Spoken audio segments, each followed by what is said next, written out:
जल्दी देखिए साहब।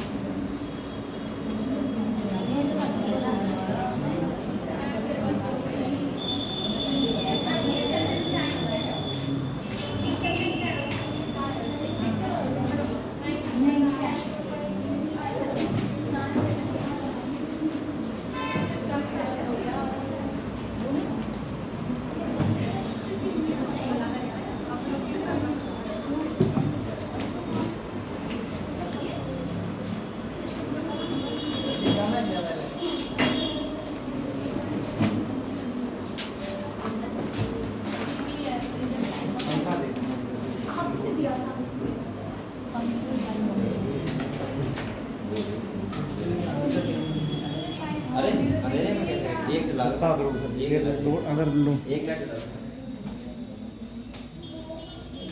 ये सही है ये वाली लाइट ये लगाओ कहां से चाहिए ये रहने ठीक है चलो जाए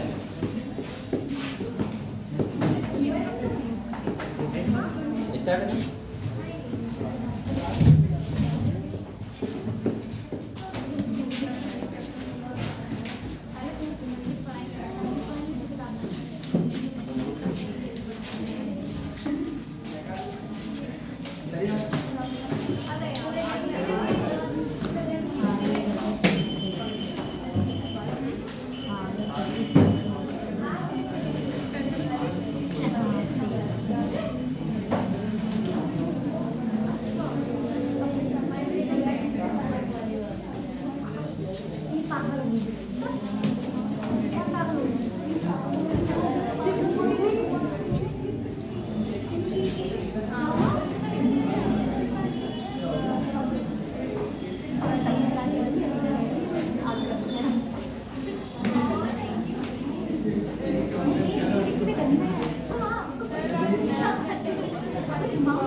आप लोग ये बताओ मुझे आप लोगों ने एनाटॉमी पढ़ा सब बच्चों ने और मुझे लग रहा है आप लोग क्लियर होगा। अभी आपकी मॉर्फोलॉजी की फैमिली बची हुई है ना। और दूसरा देखता हूँ मेरे को एक मिनट नया चैप्टर स्टार्ट होगा और सुनो ये पहले सुन लो आप लोग बातें मत करो। मॉर्फोलॉजी एनाटॉमी बेटा बोलो मत और फर्स्ट यूनिट आपका कंप्लीट हो गया। और जो चैप्टर है स्ट्रक्चर ऑर्गेनाइजेशन इन एनिमल्स ये चैप्टर आपका शेड्यूल में भी है नहीं। क्यों मुझे मैंने तो नाम आया सिलेबस में शेड्यूल में नहीं है वो बाद में होगा कहीं पे भी। लेकिन इस चैप्टर से कोई इतना फर्क नहीं पड़ता है अगर साथ में नहीं है तो वो भी अलग चैप्टर है बिल्कुल। इसमें आपको पढ़ना क्या है फ्रॉग के बारे में और कॉकरोच के बारे में तो मैं कभी भी करवा दूंगा उसकी टेंशन ना लो आपको। हम लोग अब नए चैप्टर जो पढ़ेंगे वो है सेल। कौन सा है फैमिली बची मुझे बताया बेटा मैं फोटो लेके आया हूँ लेकिन उतना अच्छा नहीं आया जो आपको समझ में आना चाहिए। एक पीडीएफ में देखूंगा सामने या मैं अपने हाथ से लिखूंगा पूरा ठीक है तो आप ज्यादा समझ में आएगा। वैसे मैं ये एक पूरा मूड बना के आया था फैमिली कराऊंगा आपको। देखो फोटो भी लेके आया हूँ ये देखो ये है मेरे पास लेकिन इसमें वो चीज बात नहीं आ रही है जो मैं सोच रहा था जिस तरीके से करवाना चाहिए ना। और आप लोग फैमिली का इतना टेंशन ना लो मैं करवा दूंगा टेंशन ना लो। अब एक दिन किसी दिन करवा दूंगा बल्कि मैं कल सर अगर तो छुट्टी है परसों संडे और मंडे को आओगे तो मैं थोड़ा लिख के लेके आऊंगा फैमिली बारे में खुद हाथ से ठीक है हाथ से लेके लाऊंगा पीडीएफ ले आऊंगा उससे आप लिख लेना मेन क्या है वो। क्योंकि बेटा फैमिली का मतलब ये है इतनी फैमिली है कि अगर आपको सब पढ़ाया जाए तो आप याद नहीं कर पाओगे कभी भी ना आप क्वेश्चन कर पाओगे। 4-5 फैमिली नहीं आई हुई है वो 3 नहीं है अभी जैसे एस्ट्रेसी है एक मालवेसी है सही है और आपका एक है सोलनेसी तो फैवेसी पहली थी एलियसी तो पहली थी एक मस्टर्ड फैमिली है क्रूसीफेरी तो हाँ वो तो नहीं था। अब आप लोग सोचो अगर आपको 7 फैमिली के बारे में पढ़ाऊं तो बच्चों को मिल रहा है यहाँ पे 7 फैमिली के फॉर्मूला ही बहुत कठिन लगते हैं याद करने में। तो मैं ये सोच रहा हूँ जैसे अगर आपको पीडीएफ से पढ़ा भी दूं तो उससे क्या फायदा निकलेगा अगर आपको तैयार नहीं बसे से। तो मैं सोच रहा हूँ जहाँ नहीं पुरानी नहीं खाली 3 ही तो बस पुरानी वाली सोलनेसी फैवेसी और एलियसी बस और बकाया जो नई वाली फैमिली है वो नहीं है ठीक है। और क्या 4 फैमिली हो गई नहीं और कुछ नहीं हुआ, जो हुआ है मुझे पता है कहाँ हुआ है। सुनो दूसरा बेटा, तो मैं ये सोच रहा हूँ कि मैं हैंड राइटिंग में जहाँ जहाँ मुझे लगेगा क्वेश्चन बन सकता है यहाँ से, बस उतना ही आपको पढ़ाऊंगा खाली, ठीक है। जैसे फ्लोर फार्मूला हो गया, एग्जाम्पल हो गए, इसके बाद अगर मुझे लग रहा है कि एनओसी बात है जो क्वेश्चन में पूछ सकता है तो वो ज्यादा आपको मैं इतना चक्कर ना रखूँ कि साथ फैमिली में आप कुछ भी ना कर पाओ, उतना तो कर दो, कम से कम क्वेश्चन आ जाए, ठीक है। तो इसका मतलब आज हम लोग जो चैप्टर पढ़ेंगे बहुत ही अच्छा चैप्टर है, मेरे हिसाब से पहले होना चाहिए था फर्स्ट यूनिट में, लेकिन वहाँ पे नहीं है क्योंकि क्लासिफिकेशन होता है, जिसका नाम है सेल। क्या है बेटा? और मुझे लगता है हम लोग इतनी दिनों से बात कर रहे हैं, सेल की बात कर रहे हैं, कभी क्रोमोसोम नंबर की बात करते हैं, कभी हम लोग बात करते हैं कि डीएनए की, या हम लोग देखते हैं बच्चे बहुत कंफ्यूज रहते हैं सर प्रोकार्योटिक सेल क्या होता है, यूकार्योटिक सेल, या फिर बहुत बच्चे कंफ्यूज रहते हैं कि आखिर सेल है क्या। वो हम लोग आज इससे स्टार्ट करेंगे, डिटेल में पढ़ेंगे चैप्टर, और अच्छा चैप्टर है और यहाँ से क्वेश्चन भी आते हैं और आप लोगों को बेसिकली पता होना चाहिए सेल के बारे में। अगर आपको सेल के बारे में नहीं पता है तो बायोलॉजी में क्या पता है ना, क्योंकि हम बोल सकते हैं साफ साफ कि कोई भी लिविंग होता है, कोई भी लिविंग अगर धरती पे है तो किससे बना हुआ है? सेल से। अब मैं थोड़ा सा आपको और समझाऊंगा अच्छे से, तो आपको अच्छे समझ में आएगा कि सेल आखिर हमें क्यों इतना इंपॉर्टेंट है। एक बात सोचो आप लोग, सही है? सभी लोग आराम से बैठो, अभी हम लोग चैप्टर सेल स्टार्ट कर रहे हैं, cell the unit of life. अगर मैं आपसे ये कहूँ आपकी हमारा पूरा बॉडी है लिविंग, सही है? एक होता है प्लांट होता है, उसका बॉडी भी लिविंग है भाई, प्लांट हो गया या धरती पे जो भी लिविंग है, आप लोग जानते हैं सब लिविंग है। बैक्टीरिया हो गया लिविंग है, इसके बाद bacteria, fungus, amoeba, protozoa, plant, animals, जो भी है धरती पे वो सब क्या है? लिविंग है। अब आप लोग एक बात सोचो खाली कि आखिर वो लिविंग कैसे है। हम लोग ये सोचते हैं कि भाई लिविंग है तो लिविंग क्यों है, अगर कोई बॉडी डेड है तो डेड क्यों है, ये हमें पता होना चाहिए। अगर देखा जाए तो हमारे अंदर एक स्ट्रक्चर होता है और हमारा पूरा बॉडी जो सब मिलके बना हुआ है, हमारी बॉडी में हमें पता खुद नहीं है कितने सेल हैं, और वो उसका नाम क्या है? सेल। यानी कि हमारा सेल अगर लिविंग है तो हम लिविंग है, जिस दिन हमारा सेल क्या हो जाएगा? डेड हो जाएगा। जिस ऑर्गन का सेल डेड हो जाएगा तो उसका मतलब वो एनिमल क्या हो जाएगा? डेड हो जाएगा, नॉन लिविंग। तो मैं ऐसे हो सकता हूँ कि सबसे जरूरी ये होता है कि हम सेल के बारे में पहले पढ़ें, आखिर सेल क्यों लिविंग होता है। अच्छा एक बात और मैंने आपको एक बात बताई थी, जैसे कि हम लोग सेल के बारे में पढ़ते हैं तो आपको पता है कि एक नॉन सेलुलर एनिमल जिसके बारे में पढ़ते हैं, ऑर्गन के बारे में, जिसे बोलते हैं वायरस। क्या बोलते हैं? तो आपको ज्यादा समझ में आएगा कि मैं सेल की कहां से बात करना चाह रहा हूँ, ठीक है। एक वायरस होता है, आपको पता होना चाहिए बेटा,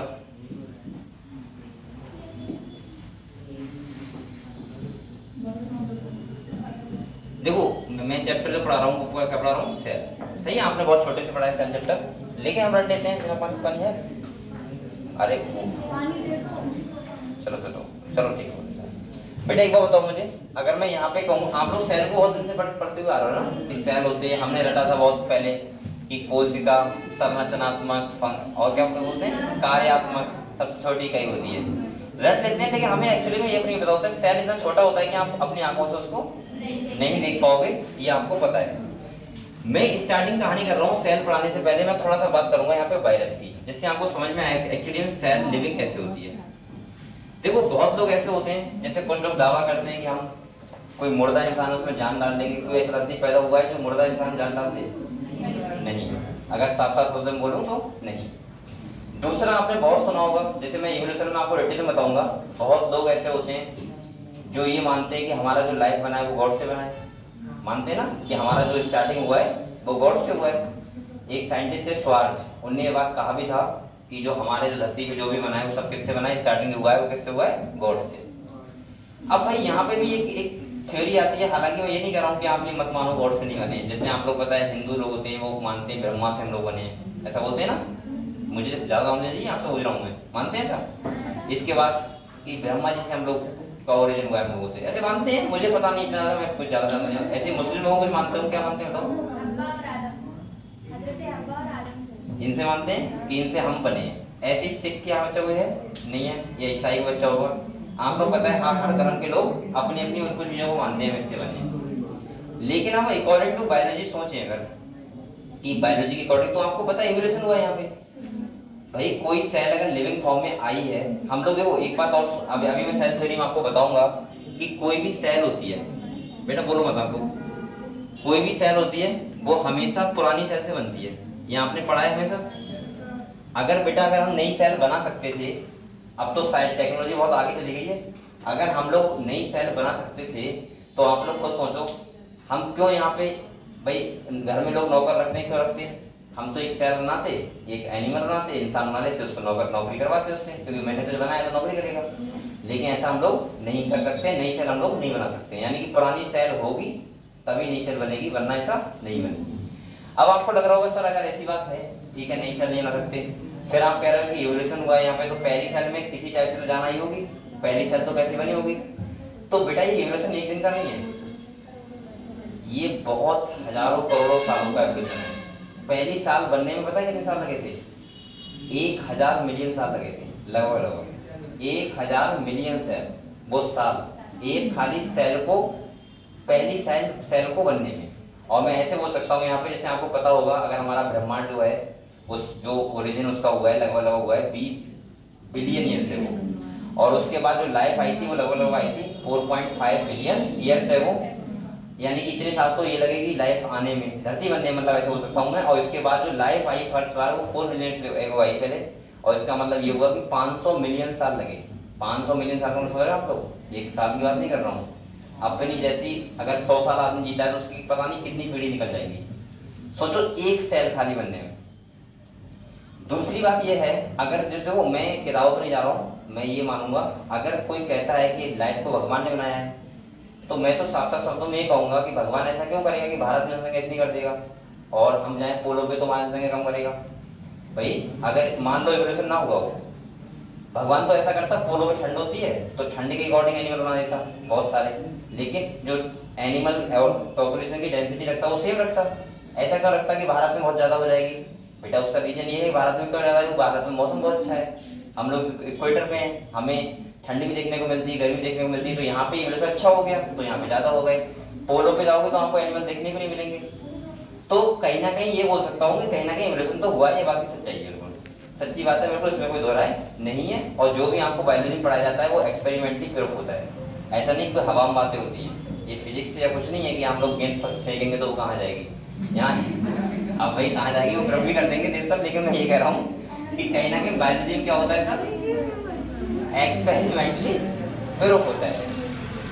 मैं सही बताऊँ आपको, मुझे फिजिक्स बोलो मत, मुझे फिजिक्स क्यों समझ नहीं आई, मैं पूरी 12th तक ये नहीं समझ पाया कि पिंड क्या होता है। जैसे आपने बहुत पढ़ा होगा ना, एक पिंड इधर से जा रहा है, एक पिंड उधर से आ रहा है, ऐसा होता है, पिंड होता है कुछ।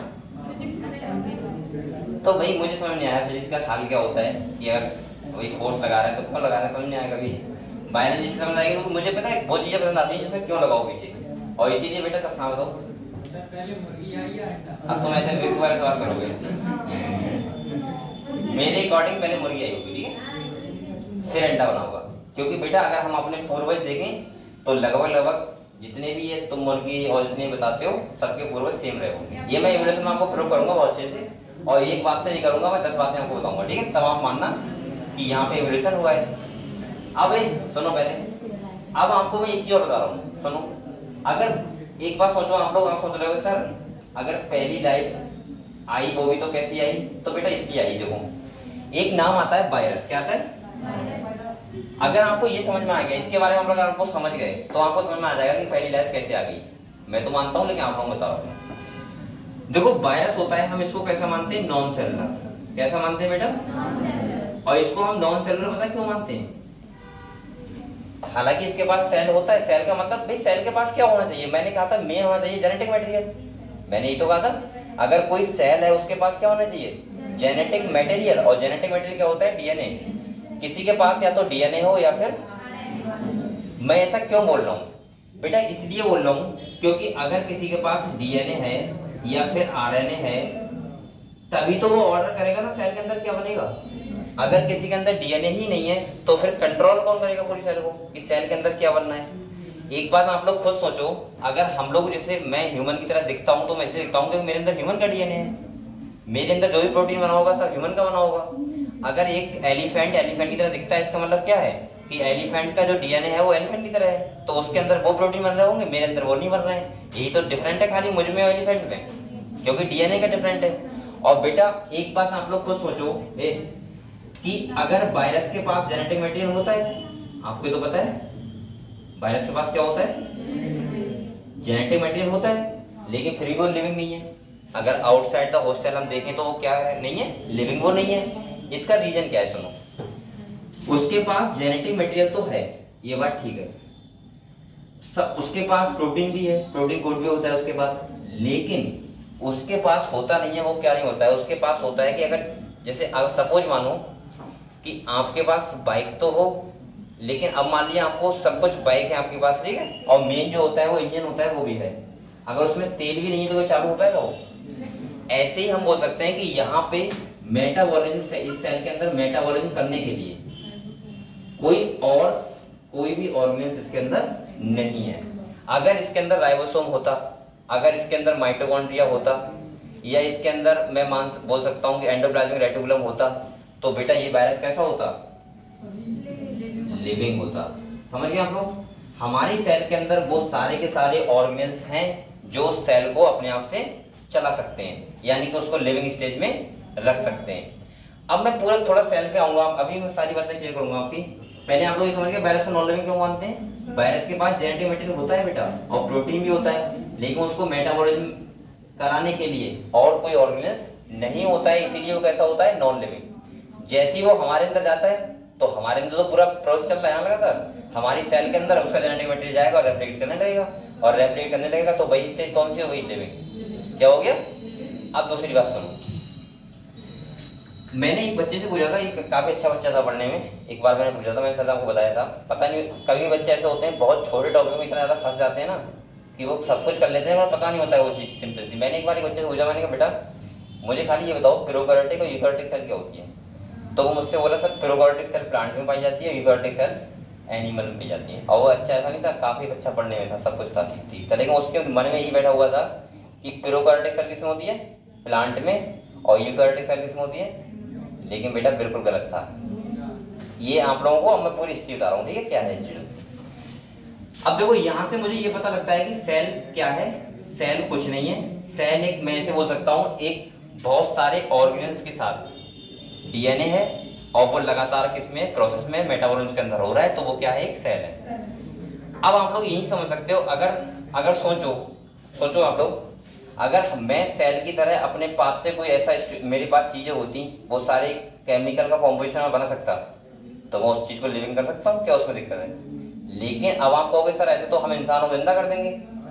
बेटा इंसान जिंदा इसलिए नहीं कर पाएंगे, हमारे पास इतनी सेल हैं कि हम लोग कहाँ तक उसको बचाएंगे। सोचो तो थोड़ा सा कैंसर जाता है, कैंसर तो उसमें हमारे कुछ सेल तो गड़बड़ा जाते हैं भाई, कुछ सेल अनकंट्रोल ग्रोथ करते हैं, लेकिन पूरा बॉडी क्या हो जाता है, डेड हो जाता है उसके बाद। इसका मतलब ये है कि हमारा जो मेन चीज है, इतने सेल हम कैसे चेंज कर पाएंगे। लेकिन हाँ, अगर कोई एक सेल वाला है, अगर ऐसा साइंस में हो पाया फ्यूचर में कि वो क्लोरोप्लास्ट बना सकते हैं, या वो माइटोकॉन्ड्रिया बना सकते हैं, या वो डीएनए। अब सोचो ये बात आपको बहुत छोटी लग रही होगी, डीएनए का हम नाम ले लेते हैं, आपको मैं जेनेटिक्स में पढ़ाऊंगा, डीएनए को आपको बहुत आसान लगता है, अरे डीएनए क्या है, कुछ नहीं है। बेटा डीएनए को खाली स्टडी करने के लिए आपको पता होगा एक प्रोजेक्ट हुआ था, इसे बोलते हैं HGP, ह्यूमन जीनोम प्रोजेक्ट, और ये मैं ऐसे बोल सकता हूँ आज तक का सबसे बड़ा मेगा प्रोजेक्ट रहा है, खाली डीएनए की सीक्वेंसिंग स्टडी करने के लिए। सोचो हम लोग सोचते हैं डीएनए क्या है, डीएनए बेटा सोचो डीएनए की स्टडी करने के लिए, और एक देश अकेला नहीं कर पाया था, बहुत सारे देश ने कंट्रीब्यूट किया था, तो ये डीएनए सीक्वेंसिंग को हम पढ़ पाए, और वो भी पूरी स्टडी नहीं हो पाई। 13 साल का प्रोजेक्ट था, और इतना बड़ा प्रोजेक्ट था कि मतलब देश से हमको स्टडी करने थे सारे। मैं ऐसे बोल सकता हूँ लगभग खर्चा आया था $9 बिलियन। 9 बिलियन की बात कर रहा हूँ, मिलियन की बात नहीं कर रहा हूँ, बिलियन, समझ रहे हो। और अब होता तो उसका मान लो कम से कम 5 करोड़ रुपए और। तो इसका मतलब यह है कि हम लोग अगर इस साइंस में जाएं तो आपको बहुत आसान लग रहा होगा, आपको भी बैठे बैठे लग रहा होगा इस साइंस के बारे में हम पूरे स्टडी कर देंगे अभी। लेकिन अगर गहराई से पढ़ोगे ना तो आप लोग सोचो डीएनए के लिए सिर्फ 13 साल लगे, और उसमें सब एकदम साइंटिस्ट इतने बढ़िया होंगे, ऐसे मान सकते हो कि इंडिया का उसमें कॉन्ट्रीब्यूशन तक नहीं था। समझ रहे हो आप लोग। और देशों का 195 देशों में खाली 5-6 देश थे जिन्होंने कंट्रीब्यूट किया था वहां पे।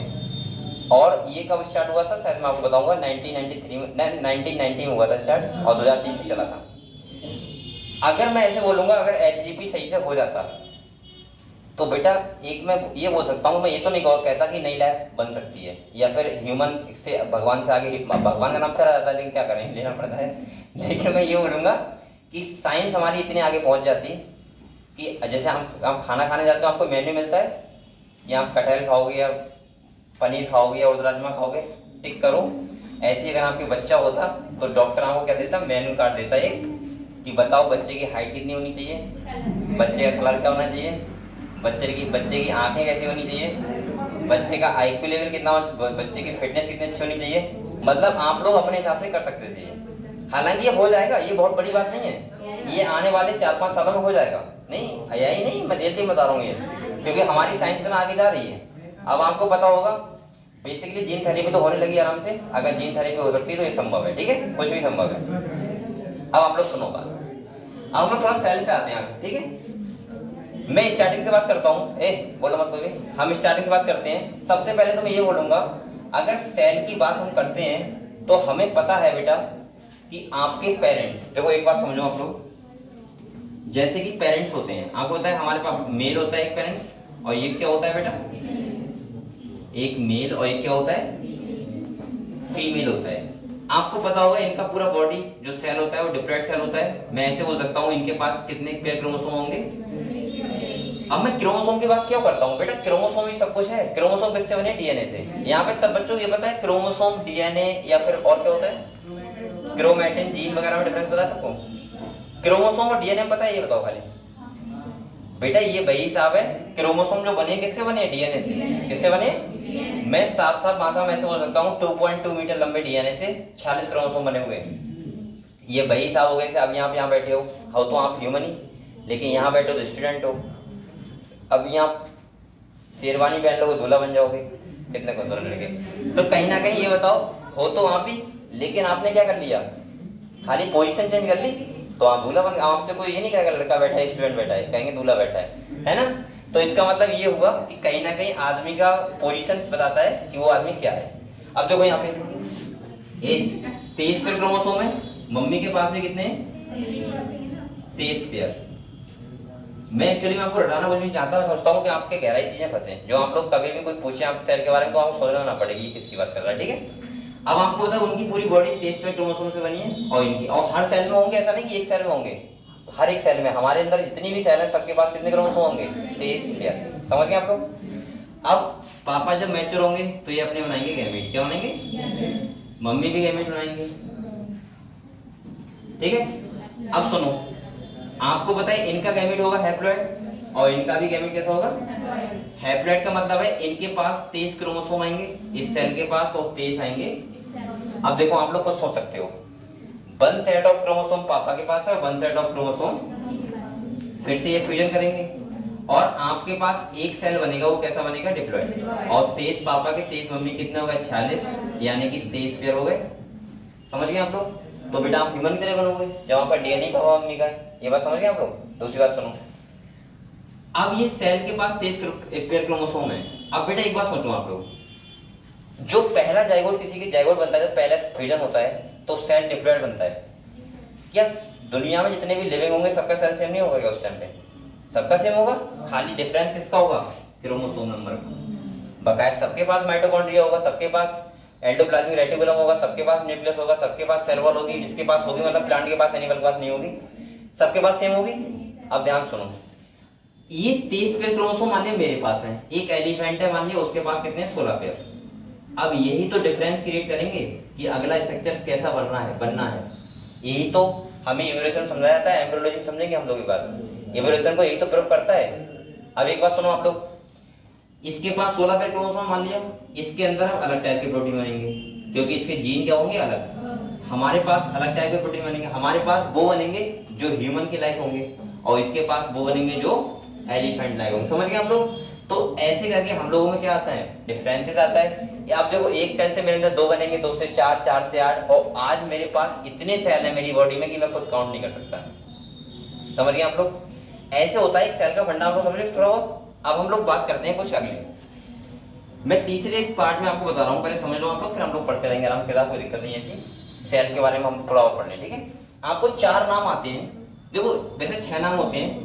एक नाम होता है प्रोकैरियोटिक सेल। क्या होता है बेटा, मैं पहले आपको बेसिक चीजें बता रहा हूँ, आपको चैप्टर पढ़ते हुए मजा आए आराम से, ठीक है, आपको ऐसा लगेगी रट रहे हैं कुछ भी। दूसरा एक नाम आता है यूकैरियोटिक सेल। क्या आता है, और एक मैं बेसिकली, वैसे तो बहुत टाइप के सेल होते हैं, लेकिन मैं मेन की बात कर रहा हूं। एक आप लोग नाम लोगे प्लांट सेल। क्या लोगे?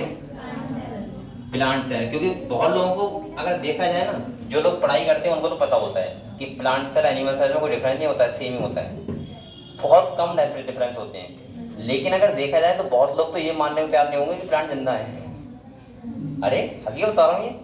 तुम अगर किसी अनएजुकेटेड पर्सन से कहना कि प्लांट जिंदा होते हैं, वो मानेगा नहीं। वो कहेगा प्लांट कैसे जिंदा होते हैं, वो कुछ नहीं कहेगा, ये कहने लगा बोलते क्यों नहीं है, कहते फालतू वाली बातें करेगा। ये कहेगा तो ये कह रहा है जिंदा होते हैं, ये चलते फिरते क्यों नहीं है।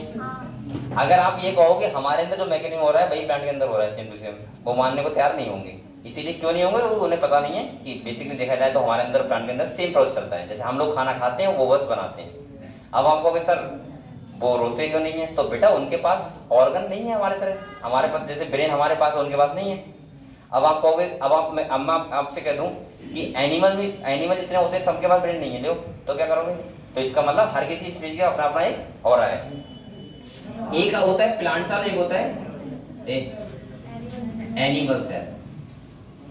हम लोग अभी कहते हैं बिल्कुल इन चीजें क्लियर करेंगे, ठीक है। और एक नाम आता है आपके पास यूनिसेलुलर और एक आता है मल्टी सेलुलर। ये अगर आपको पांच चीजें क्लियर हो गई बहुत अच्छे से, तो इसका मतलब ये है फिर आपको सेल के बारे में पढ़ते हुए मजा आएगा, क्योंकि आप लोग समझ जाओगे लगभग कि क्या होना चाहिए, ठीक है। तो मैं सबसे पहले ये क्लियर कर रहा हूँ। पहला मैं एक टॉपिक, एक चीज उठा रहा हूँ, आप लोग ध्यान समझना आराम से। एक नाम आता है हमारे पास प्रोकैरियोटिक सेल। क्या आता है बेटा? Prokaryotic cell. और एक नाम आता है यूकैरियोटिक सेल। मैंने बहुत बार बच्चों को नाम लिया होगा कि प्रोकैरियोटिक सेल क्या होता है और यूकैरियोटिक सेल क्या होता है। एक बात और ध्यान रखना, अभी प्रोकैरियोटिक सेल यूकैरियोटिक सेल को इस बात से बिल्कुल मत देखना कि कौन सी प्लांट के पास है कौन सी एनिमल के पास है। एनिमल भी प्रोकैरियोटिक होते हैं, यूकैरियोटिक होते हैं, और प्लांट भी प्रोकैरियोटिक होते हैं और यूकैरियोटिक होते हैं। प्लांट है या एनिमल है वो मैं इस बात से पता नहीं लगाऊंगा कि वो प्रोकैरियोटिक सेल है यूकैरियोटिक सेल है, वो मैं कुछ और कैरेक्टर आपको बताऊंगा, वो देख के आप बताओगे कि वो क्या है, प्लांट है या फिर एनिमल है। ये बात समझ गए आप लोग। तो पहला हम लोग यहाँ पे ये बात करते हैं कि अगर यहाँ पे प्रोकैरियोटिक सेल लिखा है, यहाँ पे यूकैरियोटिक सेल लिखा है, सर इसमें डिफरेंस क्या होता है। मैं थोड़ा सा आपको बता रहा हूँ, फिर हम लोग पढ़ेंगे, डिटेल में पढ़ेंगे। वैसे आप लोग सिंपल भाषा में समझ लो। प्रो का मतलब होता है प्रिमिटिव, और प्रिमिटिव का मतलब होता है सबसे पुराना, प्राचीन। हाँ अच्छा, मैं वगैरह सर जी आप लोग बात बताओ मुझे, प्राचीन। और दूसरा आप लोग, अगर मैं ये बात करूंगा कि धरती पे सबसे पहले कौन सा सेल आया होगा, तो वो कौन सा आया होगा, प्रोकैरियोटिक ही आया होगा। अच्छा ये तो आपको बताइए सेलुलर ऑर्गेनाइजेशन कैसे हुआ है, सेल है, टिश्यू है, उसके बाद ऑर्गन बना, ऑर्गन के बाद सिस्टम बना, पूरा बॉडी बनता है। ये वही सा होता है, ऐसे मान चलो आपका पूरा बॉडी है, जैसे पूरा बिल्डिंग है, ये बिल्डिंग है। अगर मैं आपसे ये कहूं कि इस बिल्डिंग के पास सबसे छोटा ऐसा क्या है जो स्ट्रक्चरल हो और फंक्शनल हो, अगर ये लिविंग होता तो क्या होता उसके पास, ईंट। क्या होता, क्योंकि आपने एक एक ईंट को जोड़ के क्या बनाया, दीवार बनाया, दीवार बन गया। ऐसे हमारी बॉडी में सेल जोड़ के क्या बनाते हैं, टिश्यू। क्या बनाते हैं। अब जो दीवार जब हम लोग जोड़ देते हैं दीवारों को और ऊपर लेंटर डाल दिया, तो इसका मतलब ये रूम बन गया। और ऐसे हमारी बॉडी में बन जाता है ऑर्गन। क्या बन जाता है, तो इसका मतलब ऑर्गन बन गया। अब इसमें रूम को जोड़ दोगे तो मकान बन जाएगा। ऐसे हमारे ऑर्गन जुड़ जाते हैं, क्या बन जाता है, पूरा लिविंग सिस्टम बन जाता है। तो इसका मतलब ये हुआ, अगर ये ईंट फंक्शन कर रही होती, मतलब इसके अंदर मेटाबॉलिज्म हो रहा होता, तो ये लिविंग होता पूरा बॉडी। समझ गए आप लोग। अब देखो यहाँ पे, अगर धरती पे सबसे पहले आया होगा कौन आया होगा, प्रोकैरियोटिक सेल, और यूकैरियोटिक सेल बाद में आया होगा, क्योंकि ये होता है प्रिमिटिव सेल। कैसा होता है बेटा, और ये होता है ट्रू सेल। ट्रू सेल का मतलब होता है कंप्लीट सेल। कंप्लीट का मतलब कि पूरी तरीके से अच्छा खासा सेल होता है। अब सुनो क्या डिफरेंस होता है, तो सुन लो आप एक बार। देखो डीएनए और आरएनए यानी कि जेनेटिक मटेरियल दोनों के पास प्रेजेंट होगा, क्योंकि ये तो सेल के पास होना चाहिए। अगर यही नहीं तो सेल वो क्या किस बात का है। दूसरा सुनो, यहाँ पे आपको बताया डीएनए को कवर करने के लिए न्यूक्लियस होता है, सॉरी प्रोकैरियोटिक, मैं इधर लिखा है यूकैरियोटिक, सही है। ये बताओ यूकैरियोटिक सेल में डीएनए कवर करने के लिए क्या होता है, न्यूक्लियर मेम्ब्रेन, और उसको मिला के हम लोग बोलते हैं न्यूक्लियस। क्या बोलते हैं, तो यहाँ पे न्यूक्लियस होगा, सही है। लेकिन यहाँ पे न्यूक्लियर ऑर्गेनेल नहीं होती है, तो उस जगह को हम लोग बोलते हैं न्यूक्लियोइड। क्या बोलते हैं बेटा? दूसरी बात सुनो, सुनो, ये तो हो गया। अब आप लोग बताओ, अगर सबसे पहले मैंने आपने पहले ही पढ़ा होगा सेल के अंदर कोई प्रोटीन बनता है, आपको ये तो पता है कि पूरा बॉडी हमारा प्रोटीन से बना है, बेसिकली देखा जाए तो सब हमारे अंदर क्या है, प्रोटीन तो है। प्रोटीन को बनाने में कौन सा ऑर्गेनेल्स इन्वॉल्व होता है? राइबोसोम। कौन होता है? मैं ऐसे बोल सकता हूँ राइबोसोम अगर आपके पास है तो प्रोटीन बन जाएगा, और यही सेल से ये होता है। वायरस के पास राइबोसोम ही तो नहीं है। अब यहाँ पे देखो, राइबोसोम इस सेल में भी होगा और राइबोसोम इस सेल में भी होगा। अभी आपको समझना है राइबोसोम क्या होता है, बाद में बताएंगे आपको डिटेल में, ठीक है। और दूसरा मैं बताऊंगा राइबोसोम, बाद में 3-4 बातें बताऊंगा कि राइबोसोम दोनों, मतलब दोनों सेलों में नहीं, मैं ऐसे बोलूंगा हर सेल में होता है। समझ गए? अगले आपको बताए इसके पास, तो ये देखो एक लाइन में बोलो तो बोल दो डबल मेम्ब्रेनस स्ट्रक्चर। अगर आपको पता नहीं डबल कौन से हैं तो आप ऐसे बोल सकते हो जैसे माइटोकॉन्ड्रिया, क्लोरोप्लास्ट, एंडोप्लाज्मिक रेटिकुलम, सही है। और इसके पास क्या बचा? Golgi body. सारे के सारे ऑर्गेन्स इसके पास होते हैं, और सारे के सारे ऑर्गेन्स इसके पास क्या होते हैं? एब्सेंट। अब आप एक बात बोलोगे मुझसे कि सर अगर इसके पास सब कुछ एब्सेंट है, ये इसके पास, तो लेकिन इसके पास मेटाबॉलिज्म करने के लिए राइबोसोम तो है। अच्छा एक बात और बताओ, सेल को लिविंग स्टेट में रखने के लिए और हमें क्या चाहिए? रेस्पिरेशन, क्योंकि सेल लिविंग तभी तो रहेगा वो एनर्जी बनाएगा। भाई अगर बैक्टीरिया है और वो अगर उसके पास एनर्जी चाहिए उसे, तो इसका मतलब इसके पास होता है कि स्ट्रक्चर से बोलते हैं मीसोसोम। क्या बोलते हैं बेटा? और जो प्रोकार्योटिक सेल का यूनिक फीचर भी है, और इसके पास मीसोसोम क्या होता है? एब्सेंट, क्योंकि इसके पास तो बहुत अच्छा ऑर्गेनेल है माइटोकॉन्ड्रिया, तो इसको जरूरत ही नहीं है, लेकिन इसको जरूरत है। दूसरा आपने सुना होगा कि जो ये बैक्टीरिया होते हैं, बैक्टीरिया होते हैं प्रोकार्योटिक, कि ये फोटोसिंथेसिस करते हैं। क्या करते हैं? और आपको पता होना चाहिए क्लोरोप्लास्ट ऐसा ऑर्गेनेल होता है जो अगर फोटोसिंथेसिस करेगा उसके पास क्लोरोप्लास्ट होना चाहिए। अगर क्लोरोप्लास्ट होगा तभी तो क्लोरोफिल होगा, और अगर क्लोरोफिल होगा तभी वो फोटोसिंथेसिस करेगा। तो इसका मतलब ये है इसके पास इसकी जगह पे क्या होता है बेटा? क्रोमेटोफोर। क्या होता है? अब आप लोग मुझे ये बताओ, ध्यान से देखो, ये सेल को खाना बनाने के लिए है, एनर्जी के लिए मीसोम है, मतलब एटीपी के लिए, प्रोटीन मेटाबॉलिज्म के लिए राइबोसोम है, और जो मेटाबॉलिज्म करा रहा है वो कौन है? डीएनए। तो बताओ ये लिविंग स्टेट में रहेगा नहीं रहेगा? लेकिन ये बहुत ज्यादा एडवांस सेल नहीं है, इसके पास माइटोकॉन्ड्रिया नहीं है, इसके पास क्लोरोप्लास्ट नहीं है, इसके पास बहुत सारी चीजें नहीं है। लेकिन अब देखो ये सेल ट्रू हमने क्यों बोला? क्योंकि इसके पास कंप्लीट होता है सब कुछ। अब आप कहोगे सर ये फिर प्रोकार्योटिक ऐसे कौन से एनिमल होते हैं? तो मैंने कहा था आप लोगों से अगर सिंपल सा पूछा जाए कि कौन से होते हैं, तो आप कह देना धरती पे खाली बैक्टीरिया होते हैं। कौन होते हैं? बैक्टीरिया। वैसे आपको पता है बीजीए भी होता है, ब्लूग्रीन एल्गी। उसके बाद आपको पता है माइकोप्लाज्मा भी होता है, पता है आपको। लेकिन अगर सिंपल भाषा में आपको बोलना हो तो कौन होते हैं? खाली बैक्टीरिया। और एक लाइन में बोल दूंगा साफ साफ, बैक्टीरिया के अलावा धरती पे जो भी है, चाहे कोई भी हुआ, वो सब कौन सेल से बने होंगे? यूकैरियोटिक सेल से। अब आपको कंफ्यूजन नहीं होगा कि प्रोकार्योटिक सेल यूकैरियोटिक सेल क्या बनने जाता है। ये आप लोग एक लाइन में बोलो, सुनो, आप बोल दो किंगडम मोनेरा। क्या बोल दो? किंगडम मोनेरा के जो जितने भी जो पाए जाते हैं किंगडम मोनेरा में, वो सब प्रोकार्योटिक होते हैं। बकाया धरती पे जो भी ये सब कैसा है? यूकैरियोटिक सेल से बना है। अब तो आपको मतलब कंफ्यूजन नहीं हुआ कि अगर मैं आपसे कहूं कि घोड़ा किस कौन सेल से बना है, तो आप साफ साफ बोलना यूकैरियोटिक सेल से। खाली आपको ध्यान क्या रखना है? बैक्टीरिया। धरती पे खाली बैक्टीरिया है जो प्रोकार्योटिक सेल के हैं, बकाया सब कैसे सेल है? चाहे अमीबा हुआ, चाहे पैरामीशियम हुआ, चाहे इग्लिना हुआ, चाहे कुत्ता हुआ, बंदर, हाथी को जो भी हुआ, ह्यूमन हुआ, मक्खी मच्छर को जो भी हुआ, सारे के सारे सबके पास क्या होगा? एक डाउट क्लियर हुआ? अब आपको दूसरी बात सुनो, ये मैं लिखवा नहीं रहा हूँ, समझा रहा हूँ, खाली आप लोग खाली समझते रहो, बस खाली समझना जरूरी है। फिर मैं लिखवाऊंगा बाद में, टेंशन ना लो आप लोग, ठीक है। जब हम पढ़ेंगे ये प्रोकार्योटिक सेल डिटेल में पढ़ेंगे, अभी इतना नहीं पढ़ेंगे। खाली मैं ये इसलिए बता रहा हूँ कि आपको थोड़ा सा फंस जाए सेल, क्योंकि कोई चैप्टर जब स्टार्ट करते हैं तो उसका एक होता नहीं है, एक हमारे माइंड में एक फ्रेम होना चाहिए कि हम सेल पढ़ रहे हैं। ऐसा लगना चाहिए कि हम पता नहीं क्या पढ़ रहे हैं, होता नहीं। क्योंकि बच्चों के साथ ऐसा होता है, मैंने देखा है कि वो पढ़ते होते हैं एक्चुअली में एकदम, मुझे तो बताओ बेटा कौन सा चल रहा है, अरे क्या चल रहा है ये सोचते नहीं क्या कुछ तो चल रहा है, लेकिन पता लग रहा है क्या चल रहा है। तो इसीलिए आपको सेल के बारे में पहले आप बसो अच्छे से, ठीक है। आगे आ जाओ। मैंने दूसरा नाम आपके लिए क्या बताया था बेटा? मैंने कहा था प्लांट सेल और एनिमल सेल। अब आपको एक बात सुनो खाली, अब मैं एक तरफ लिख रहा हूं प्लांट सेल और एक तरफ लिख रहा हूं कि आप लोग कैसे डिसाइड करोगे कि कोई प्लांट है और कोई, अभी आप बिल्कुल प्रोकार्योटिक अलग से हटा दो साइड से, क्योंकि मैंने क्या बताया, खाली बैक्टीरिया के पास प्रोकार्योटिक होता है, बकाया सबके पास, चाहे वो प्लांट हो, चाहे वो एनिमल हो, चाहे वो कवक हो, फंगस हो, जो भी हो, सबके पास कौन सेल होगा? समझ गए बात? अब दूसरी बात सुनो, अब आप लोग ये सोचो कि सर हम लोग यूकैरियोटिक सेल मान लिया, ठीक है, यूकैरियोटिक सेल सबके पास होता है, लेकिन हम लोग कैसे पहचान करेंगे कौन प्लांट है और कौन?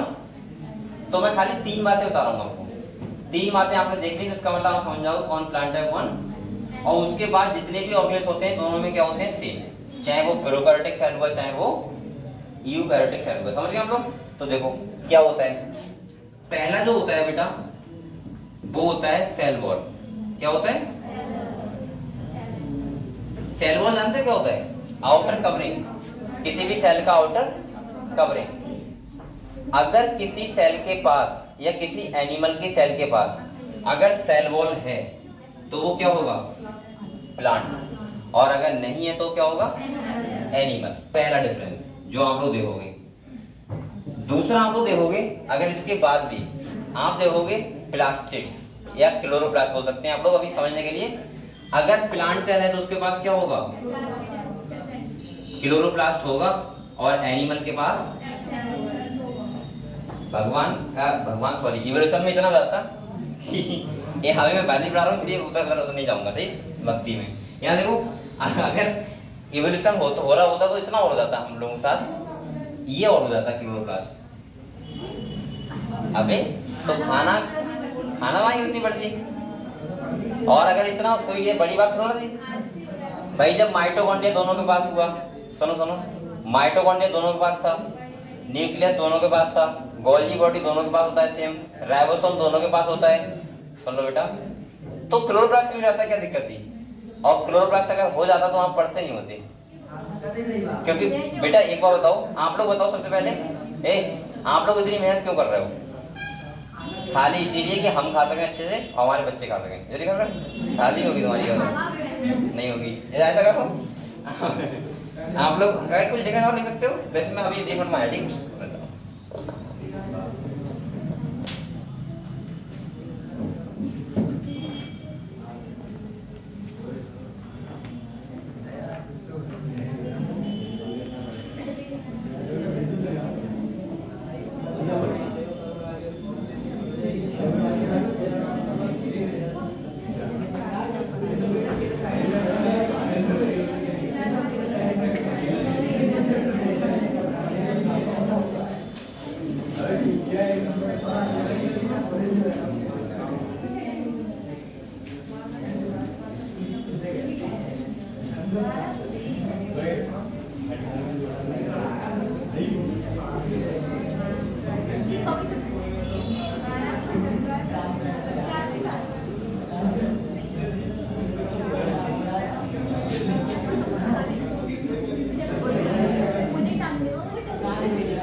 तो आप लोग ये समझ गए बेटा अभी? चलो अगले हम लोग बात करते हैं जो मैं बता रहा था आपको, क्या प्लांट सेल। और मैंने पहले क्या बताया था, आप क्या देखना है, सेल वॉल, और दूसरा क्या देखना है, प्लास्टिक। तीसरा अगर मैं जाओगे तो आप लोग ये देखना लार्ज सेंट्रल वैक्यूल होता है इसके पास, मतलब बड़ा होता है वैक्यूल। वैक्यूल क्या होता है अभी आपको समझ में आएगा, सबसे ही बात में। इसके पास क्या होता है, मोस्टली एब्सेंट होता है या बहुत छोटा होता है। इसके पास एक स्ट्रक्चर होता है खाली सेंट्रियोल, जो इसके बाद प्रेजेंट होता है। इसके बाद क्या होता है, ये चार बातें देख के बस आप लोग पहचान करोगे कौन सा प्लांट सेल है कौन सा। समझ गए? समझ गए ना बच्चे? अब ये मत कहना कि प्लांट प्रोकैरियोटिक सेल होता है एनिमल यूकैरियोटिक सेल होता है, दोनों ही यूकैरियोटिक सेल होते हैं, बस खाली ये फीचर है तो प्लांट और नहीं है तो। चलो अब सुन रहे थे बातें बोल रहे हो। अगला एक नाम आता है यूनिसेलुलर और मल्टीसेलुलर। इसका तो सिंपल सा है, अगर कोई एनिमल एक सेल से बना है तो यूनिसेलुलर, और बहुत सारी सेल से बना है तो, जैसे आप लोग मल्टीसेलुलर हो, अगर बैक्टीरिया की बात करें तो कैसा होता है, यूनिसेलुलर। अब आप लोग ये बताओ, आप लोग डिफरेंस समझ गए सब सारा क्या होता है, plant cell, animal cell, prokaryotic cell, eukaryotic cell, unicellular और मल्टीसेलुलर। समझ गए आप लोग? आप समझ जाओगे ना? ठीक है, अब हम लोग चैप्टर स्टार्ट करते हैं। देख रहे हैं क्या?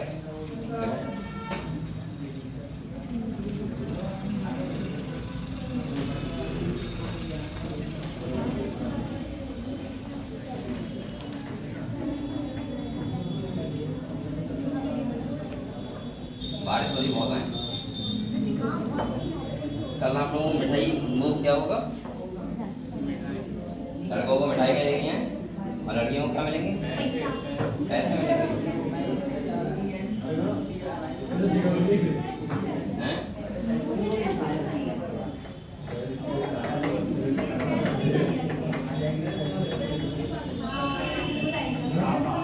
वो कह रही पैसों से ही मान जाते हुए कह रही है। अब भाई वो गिफ्ट होता है ना, पैसे तो रुपए तो लड़कियां चाहती रुपए मिल जाएंगे, तब तक भाई कमाते नहीं है, तब तक पैसों से वो वही घर वालों से लेके देते हैं। हां क्या है पापा के पास ही, तो लड़कियां भी कौन सा और कहीं से रुपए लेके आती हैं, वही पापा से लेती मिठाई के लिए। आज तो भाई दोनों पापा की तरफ ही है। सही है, कल तो इतनी दोनों की अच्छी कमाई हो जाएगी कल ना। मेरी तो हो जाएगी ना, बहुत लड़कियों की यहाँ कमाई हो जाएगी अच्छी खासी है।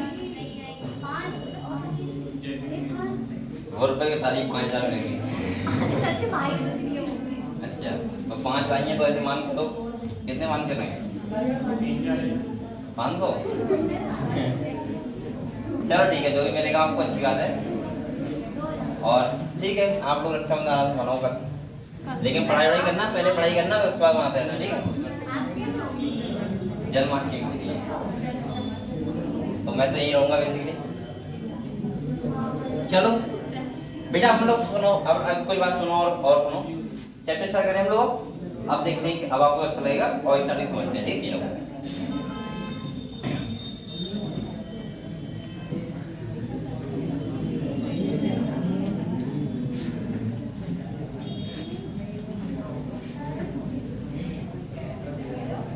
तो हमारा चैप्टर है वो है cell the unit of life.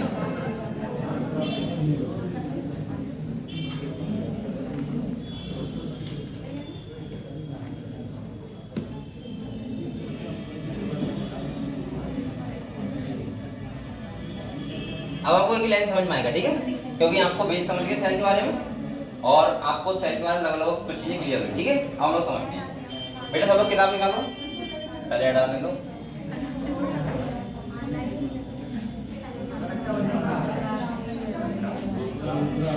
सही है, रक्षाबंधन का आ रहा है, आपको पता है राखी खरीदनी।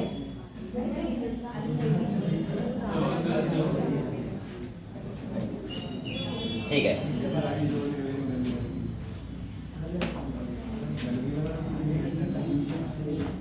यहाँ देखो बेटा, ये कह रहा है when you look around you see a, अब हम लोग बातें मत करो, ठीक है, पढ़ लो। कह रहा है यू सी, आपको 2 दिन बातें करनी है घर पे, क्या घर पे पढ़ाई करनी है आपको ना, लेकिन आप 2 छुट्टी रहेगी, तो इसीलिए आप लोग घर पे एंजॉय करोगे। आज पढ़ लो मेरा। कह रहा है when you look around you see both living and non living. जब आप अपने चारों तरफ देखते हो आपको दोनों जगह की चीजें मिलती हैं, लिविंग होगा या कोई। अच्छा मैं आपको बता चुका हूँ लिविंग और नॉन लिविंग को हम किस बात पे डिफाइन करते हैं, बताओ भाई। कोई लिविंग है तो क्यों लिविंग है, नॉन लिविंग है तो क्यों नॉन लिविंग, पता है आपको किस बात पे, क्या कैरेक्टर देखते हैं? हाँ पैदा, सही है, ग्रोथ हो गया, रिप्रोडक्शन हो गया, मेटाबॉलिज्म हो गया, सेल्फ कॉन्शियसनेस हो गया और सेलुलर ऑर्गेनाइजेशन हो गया। ये सब कैरेक्टर देख के हम बता देते हैं कौन लिविंग हुआ कौन। देखो कह रहा है you must have wondered and asked yourself uh what is it that make an organism living और what is it that an inanimate thing does not have which a living thing has. The answer is the presence of a basic unit of life. सुनो सुनो ए, अब इन्होंने अपने chapter recording में बोला है जब आप चारों तरफ देखते हो तो आपको 2 चीजें दिखती हैं, लिविंग और नॉन लिविंग। दूसरा लाइन लिखा है कि आप लोग इस आपके मन में क्वेश्चन आता होगा कि अगर कोई चीज लिविंग है तो वो क्यों है और नॉन लिविंग है तो सिंपल सा इन्होंने बताया कि अगर कोई किसी के पास सेल है तो वो लिविंग है और किसी के पास सेल नहीं है तो वो समझ गए आप लोग। इसीलिए हम लोग बोलते हैं इस चैप्टर का नाम है cell the unit of life. तो साफ साफ लिखा हुआ है the cell in all living organism, यानी कि सभी जितने भी लिविंग होते हैं उनके पास क्या होता है, सेल होता है। समझ गए हम लोग, हिंदी में बोलते हैं इसको कोशिका। अगले देखो कह रहे हैं all organism are composed of cell, some are composed of a single cell, जिन्हें बोलते हैं क्या, यूनिसेलुलर। तो कह रहा है यूनिसेलुलर और कह रहा है while other like us composed of many cell, जिसे क्या बोलते हैं। यहाँ कह रहा है जो भी लिविंग होगा वो बना तो सेल से ही होगा, लेकिन जो सिंगल सेल से बना है वो यूनिसेलुलर और जो बहुत सारी सेल से बना है वो मल्टीसेलुलर। अच्छा एक बात और है, अगर हम देखें तो कोई सिंगल सेल से बना है तो वो क्या एनिमल है भाई, उसके अंदर क्या होता होगा, एक सेल है खाली, वो अपना फंक्शन कर रही है, बस जिंदा है, बात खत्म। उसे नहीं पता कि भाई हम देख सकते हैं पेड़ होते हैं है ना, हम देख सकते हैं कि पहाड़ होते हैं, उससे क्या मतलब भाई, तो एक लिविंग सेल है खाली। सेल क्या मतलब, मान लो ऐसे मान लो हाँ लिविंग है बस, ना मान सकते हैं, ठीक है ठीक है। तो यूनिसेलुलर और मल्टी, समझ गए। अगले देखो बेटा, अगले कह रहा है व्हाट इज अ सेल। तो सेल क्या होता है, तो देखो यहाँ पे क्या होता है, कह रहा है unicellular organism are capable of. अब ये क्या किसकी बात कर रहा है, यूनिसेलुलर का मतलब सिंगल सेल से बने हैं। अच्छा ये बताओ अगर मैं आपसे ये कहूँ कि सिंगल सेल के एनिमल का एग्जांपल बता दो, आप क्या क्या बोलोगे। जैसे आप लोग सिंपल भाषा में बोलोगे तो ऐसे बोलोगे किंगडम मोनेरा और किंगडम प्रोटिस्टा, कि जो भी एनिमल है वो कैसे हैं, यूनिसेलुलर। समझ गए, जैसे अमीबा, यूग्लिना, पैरामीशियम, सही है जो हम पढ़ते हैं, डायटम्स, गोनियोलेक्स, इसके बाद जितने स्पोरोजोन्स, प्रोटोजोन्स सब कुछ, इसके बाद मैं बोल सकता हूँ बैक्टीरिया, सब कैसे हैं, यूनिसेलुलर।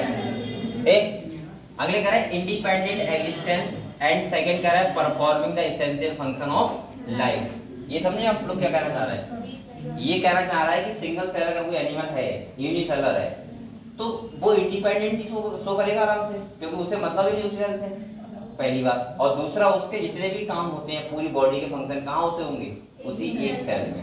उसके पास ऐसा होगा नहीं है कि हार्ट बीट करने के लिए हार्ट है, किडनी के लिए किडनी है बनी हुई, एक्सक्रीशन के लिए, ऐसा होगा नहीं, एक ही सेल है बेचारा, क्या एनिमल है बस, चलो कोई बात नहीं। अगले कह रहा है anything less than a complete structure of a cell does not ensure independent living, hence cell is the fundamental. क्या लिखा है बेटा, स्ट्रक्चर मतलब स्ट्रक्चर भी देती है बॉडी का, और साथ में कह रहा है फंक्शनल, फंक्शनल भी कौन होती है, सेल ही होती है, यूनिट ऑफ ऑल लिविंग। बेटा आप लोग लिविंग इसलिए हो क्योंकि आपका सेल कैसा है, फंक्शन कर रहा है, हर एक सेल आपका फंक्शन कर रहा है। ऐसा सोचना कि आप लोग अगर ये वाला सेल है उंगली का भी यहाँ पे, तो इसका सेल भी क्या होगा, फंक्शनल होगा। अगर ये फंक्शनल नहीं रहेगा तो आप लोग समझ सकते हो कि बॉडी क्या रहती है। एक बात आप लोग खुद सोचो, सुनो पहले, एक बात आप लोग खुद सोचो, देखो हमारा जो पूरा बॉडी है वो सेल से बना है, ये तो पता है आपको, लेकिन अब ये डिपेंड करता है कि कौन से ऑर्गन इंपॉर्टेंट है हमारी बॉडी को लिविंग रखने के लिए। भाई अगर किसी का मान लिया एक्सीडेंट होता है तो आदमी मरता कब है, जब उसका मेन पार्ट जो हमारी बॉडी का होते हैं वो बेकार होते हैं, ऐसा नहीं किसी चीज का हमारी बॉडी से हट जाएगा मृत्यु होती है, नहीं ना। जैसे अगर किसी का हार्ट स्टॉप हो गया, मर जाएगा आदमी। मुझे आज तक यही समझ में नहीं आया, नस कट जाती है तो इंसान मर जाता है, हाथ कट जाते हैं तो जिंदा रह जाता है। वो डिपेंड करता है कि ब्लड कितना निकला है। सर हिस्टामिन प्रोटीन आता है उसमें होगा। हैं? हिस्टामिन प्रोटीन होता है वो शायद। हिस्टामिन? हां सेरोटोनिन हिस्टामिन होते हैं ना। हां, ब्लड क्लॉटिंग में सहायता करते हैं। सुनो सुनो, हाँ ऐसा नहीं है कि नस कटने के बाद भी मर जाता है, नस कटने में भी जिंदा रहता है, लेकिन डिपेंड करता है कि ब्लड कितना निकला है कितना नहीं निकला है, ये बात डिपेंड करता है। कोई मतलब बहुत देर तक हाथ कटे पड़े। अब सुनो सुनो सुनो, आपने नाम नहीं सुना ब्लड क्लॉटिंग? हाँ सुना है। क्लॉट जाता है बस, इसलिए बच जाता है। अगर क्लॉट ना हो तो बिल्कुल नहीं बचेगा। तुम्हें क्या लग रहा है भाई, अगर हमारा ब्लड ही निकल जाएगा आदमी कैसे बच जाएगा? लेकिन अगर ब्लड क्लॉट कर गया, आपको पता होगा जब चोट लगती है ब्लड क्लॉट कर जाता है, ब्लड स्टॉप हो जाता है, बस बात खत्म। लेकिन सही टाइम से कहाँ पहुंच जाओ, हॉस्पिटल पहुंच जाओ, बच जाता है आदमी। अब नस कटने से सुनना कि हर नस कटने से हर टाइम पे आदमी मर जाता है, नहीं।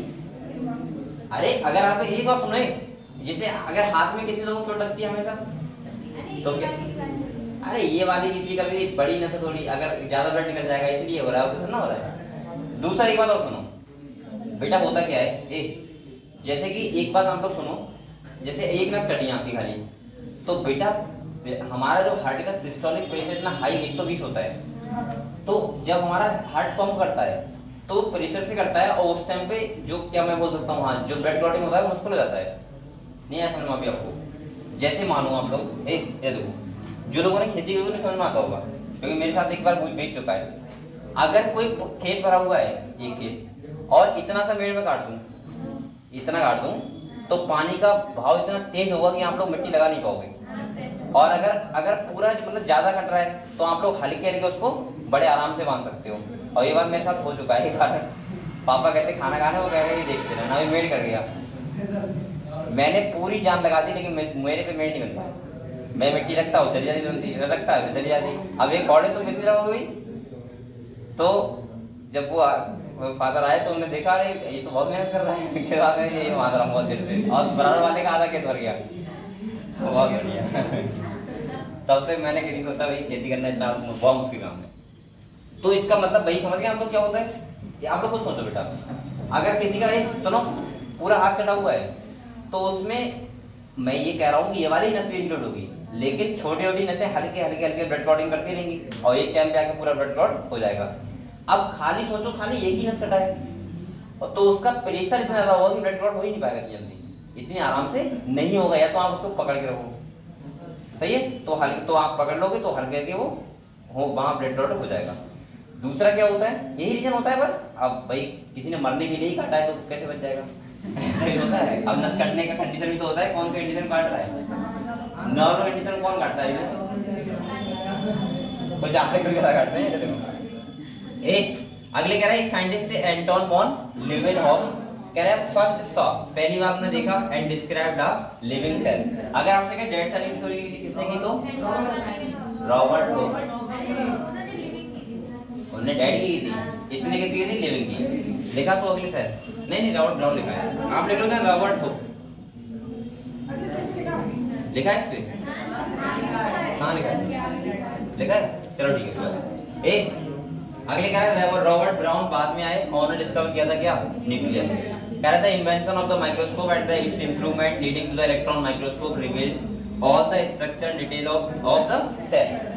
तो ये कह रहा है कि लिविंग सेल का जो डिस्कवरी किया था वो किसने किया, लीवेनहॉफ ने। उसके बाद ब्राउन साइंटिस्ट है, उन्होंने न्यूक्लियस की डिस्कवरी की, और बेसिकली मैं कह सकता हूँ कि उसके बाद जब माइक्रोस्कोप आ गया तो और सारे ऑर्गेन्स की स्टडी हो गई। समझ गए आप लोग? अब अगले कह रहे हैं सेल थ्योरी। बेटा आप लोग सुन लो आराम से, बातें मत करो। एक बात आप लोग सुनो, यहाँ पे सेल थ्योरी क्या होता है, यहाँ कई साइंटिस्ट आएंगे तो आप लोग ध्यान रखो। सेल थ्योरी का मतलब है सेल के बारे में बताना कि सेल कैसे बनी और सेल को कैसे स्टडी, स्टार्टिंग में तो कुछ किया होगा। तो देखो क्या लिखा है, एक साइंटिस्ट थे स्लाइडेन, कौन थे, और अगले कह रहा है बेटा जर्मन बॉटनिस्ट थे।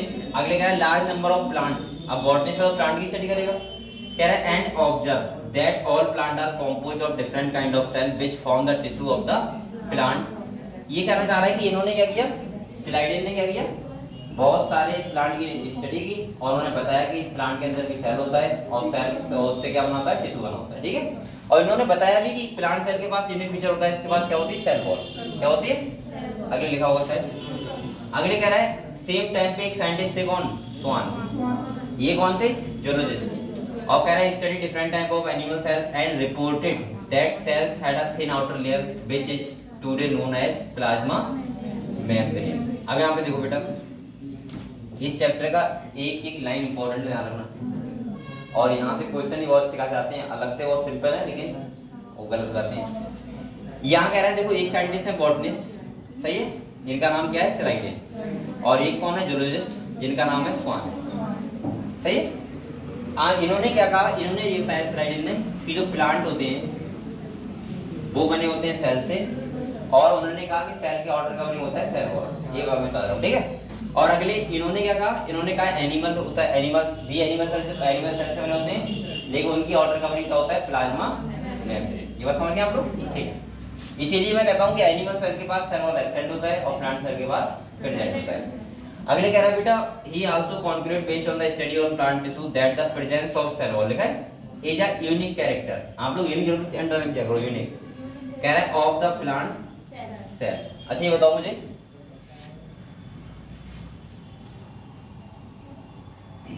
ये बताओ, कल मैंने आपको बताया था मोनोकॉट और डाइकॉट, बताया था, लीफ का वर्ड पढ़ रहे शायद हम, तो वहां पे यूनिक फीचर मैंने क्या बताया था, मोनोकॉट में। हाँ, यूनिक फीचर क्या होता है बताओ, मोनोकॉट लीफ में यूनिक फीचर क्या होता है, कल ही बताया था, फॉर्म सेल का प्रेजेंट होना, ये क्या होता है, मोनोकॉट लीफ का यूनिक फीचर। समझ गए, तो ऐसे आपको क्या लगा। अगले कह रहा है the plant cell on the basis of this Schwann proposed the hypothesis that the body of animal and plant are composed of cell and product of. तो इन दोनों साइंटिस्ट ने साथ में बैठ के आराम से चर्चा की और उन्होंने ये निष्कर्ष निकाला कि प्लांट और एनिमल दोनों ही मिलकर किससे बने होते हैं, सेल से। ऐसा कुछ नहीं कि प्लांट कुछ अलग से बने हैं और एनिमल कुछ अलग से बने हैं। और ये सोचने वाली बात है, इन लोगों के पास इतना टैलेंट होगा। ये बात आज की नहीं है बेटा, ये बात कब की है, 1838 की। और आप लोग सोचो, आज के टाइम पे ये बात आदमी यकीन नहीं करेगा कि अब भी यकीन नहीं करेगा कि प्लांट सेल और एनिमल सेल सेम ही है, लगभग प्लांट एनिमल में हम लोगों में कोई ज्यादा डिफरेंस नहीं है सेल में। आज के टाइम पे यकीन नहीं करता। इन्हें सोचो किस टाइम पे सोचा था, साइंटिस्ट बनना, एक साइंटिस्ट या फिर साइंटिस्ट होते हैं, हम लोग नाम पढ़ लेते हैं, इनके अंदर एक आईक्यू लेवल बहुत ही अलग टाइप का होता है। ये पता है कैसे टाइप के होते हैं, वो बोलते हैं जैसे मूडी टाइप का, मूडी किसे बोलते हैं, जिसके दिमाग में बैठ गया तो वो काम वही करेगा, चाहे उससे फायदा हो या फिर, इसे तो बोलते हैं। अब सनी भी, यहाँ सनी की तो नहीं हो सकते, कहते सनी की तो नहीं थे, इंटेलिजेंट आदमी थे, हाँ लेकिन सनी की भी रहे होंगे। आप लोग खुद सोचो, खुद सोचो, अगर आप कोई भी स्टडी कर रहे हो, मान लिया आप लोग कर रहे हो इस टाइम पे, आपके पास सब कुछ प्रेजेंट है, यहाँ तक कि मुझे ऐसा लगता है कि किसी बच्चे को पढ़ाई कर रहा है और उसके लिए लाइट चली जाए तो पढ़ना मुश्किल हो जाता है।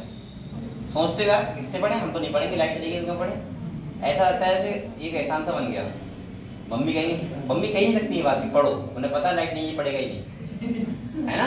अगर पंखा नहीं है, लाइट नहीं है तो आप पढ़ नहीं सकते, ये बात लिखित रूप में। तुम क्या, मैं भी नहीं पढ़ सकता मैं भी अलग से प्लेलिस्ट सुनता हूँ। तो लेकिन अगर आप लोग जब सोचो, आज से 10 साल पहले बच्चे पढ़ते थे, उनके पास भी बहाना, वो जानते नहीं थे लाइट क्या होती, तो उनके पास भी बहाना ही नहीं था, और वो मेहनत भी आप लोगों से ज्यादा करते थे। अब सोचो, अभी आप लोग सोचो, अगर आपको कुछ भी नॉलेज लेना हो थोड़ी सी, आप तुरंत फोन निकालते हो, गूगल कर लिया, एआई आपको पता कितना आगे जा रहा है, चैट जीपीटी, इसका मतलब आपके पास सब कुछ है।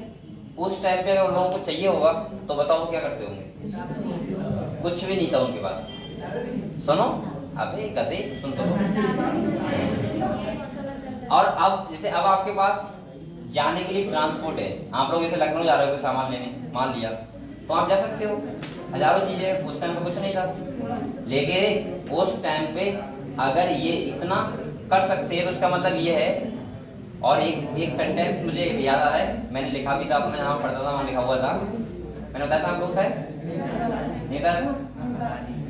एक सेंटेंस था मेरा लिखा हुआ कि सफलता जो होती है वो कभी साधनों की मोहताज नहीं होती। ये मेरा सेंटेंस दिखा रहा था लगभग 5-6 साल मेरे सामने जाता हमेशा। एक बात ध्यान रखना, हमेशा आप लोग मन में हटा देना, ये बात समझ गया मैंने क्या लिखा था, सफलता कभी साधनों की मोहताज नहीं होती है। आप लोग ये मत सोचना कभी कि मैं गरीब हूँ या मेरे पास एसी नहीं है, मेरे पास पंखा नहीं है, मेरे पास लाइट नहीं है तो मैं एमएस नहीं कर सकता। आप लोग कर नहीं सकते, टॉप कर सकते हो, पहली रैंक ला सकते हो, लेकिन आपके अंदर वो जुनून होना चाहिए। और दूसरा मैं आपको बताऊं, ये कभी मत सोचना कि जिसके घर में एसी लगी है, पंखा लगा है, वो ज्यादा मेहनत कर रहा है, वो ज्यादा पढ़ेगा और ज्यादा उसका ही सिलेक्शन होगा, ऐसा कुछ नहीं है। मैंने अधिकतर बच्चे ऐसे देखे हैं जिनके पास सफलताएं मतलब साधन बहुत कम है और उनने अपनी मेहनत के आगे सब कुछ फेल कर दिया। भाई अगर ऐसा होता तो एक बार बताओ, अगर कोई किसी के हाथ में कुछ होता है क्या? अगर एक आदमी आईएएस होता है तो क्यों नहीं चाहेगा मेरा बच्चा आईएएस बने, लेकिन नहीं बन पाता है। क्या वो 5 टीचर नहीं बुला सकता अपने घर पे? बुला सकता है। उसके पास पैसे की प्रॉब्लम है? नहीं है। उसका बच्चा अगर हल्के से कह रहा है कि थोड़ी सी गर्मी लग रही है, उसके पापा ने 10 कर दिया, देखो ठंड में रहे, लेकिन पढ़ाई तो कर। इसका मतलब मैं बता रहा हूँ हरकतें क्या होती हैं। जैसे आपके पास कोई एक्सरसाइज नहीं करने की, आप पापा से क्या होगा, मुझे गर्मी लग रही है, अभी कहेंगे साथ में मैं खेत से आया हूँ, मुझे गर्मी लग रही पढ़ते हुए, तो आप कह नहीं सकते ये बातें। तो मैं ये बता रहा हूँ कि सफलता, इसीलिए मैं साफ साफ लिखा था मैंने कि सफलता कभी अच्छे साधनों में होता है नहीं होती। ये बात आप दिमाग से निकाल देना कि जो गाड़ी बाइक से आ रहा है, जो कार से आ रहा है, या जिसके घर पे सब कुछ है वही सफल होगा, ऐसा कुछ भी नहीं। तो उस टाइम साइंटिस्ट वालों कितनी मेहनत करी होगी, और इतनी मेहनत करने के बाद आपको ये दिया है जो आप पढ़ रहे हो खाली, और उन्होंने डिस्कवर किया था। अगर आज से 50 साल पहले कोई ये कहता कि तुम यहाँ बैठोगे और दूसरा बैठा होगा दिल्ली में और तुम्हारी आवाज पहुंच जाएगी, कौन मान लेता ये बात? वो अब भी सोचती है तो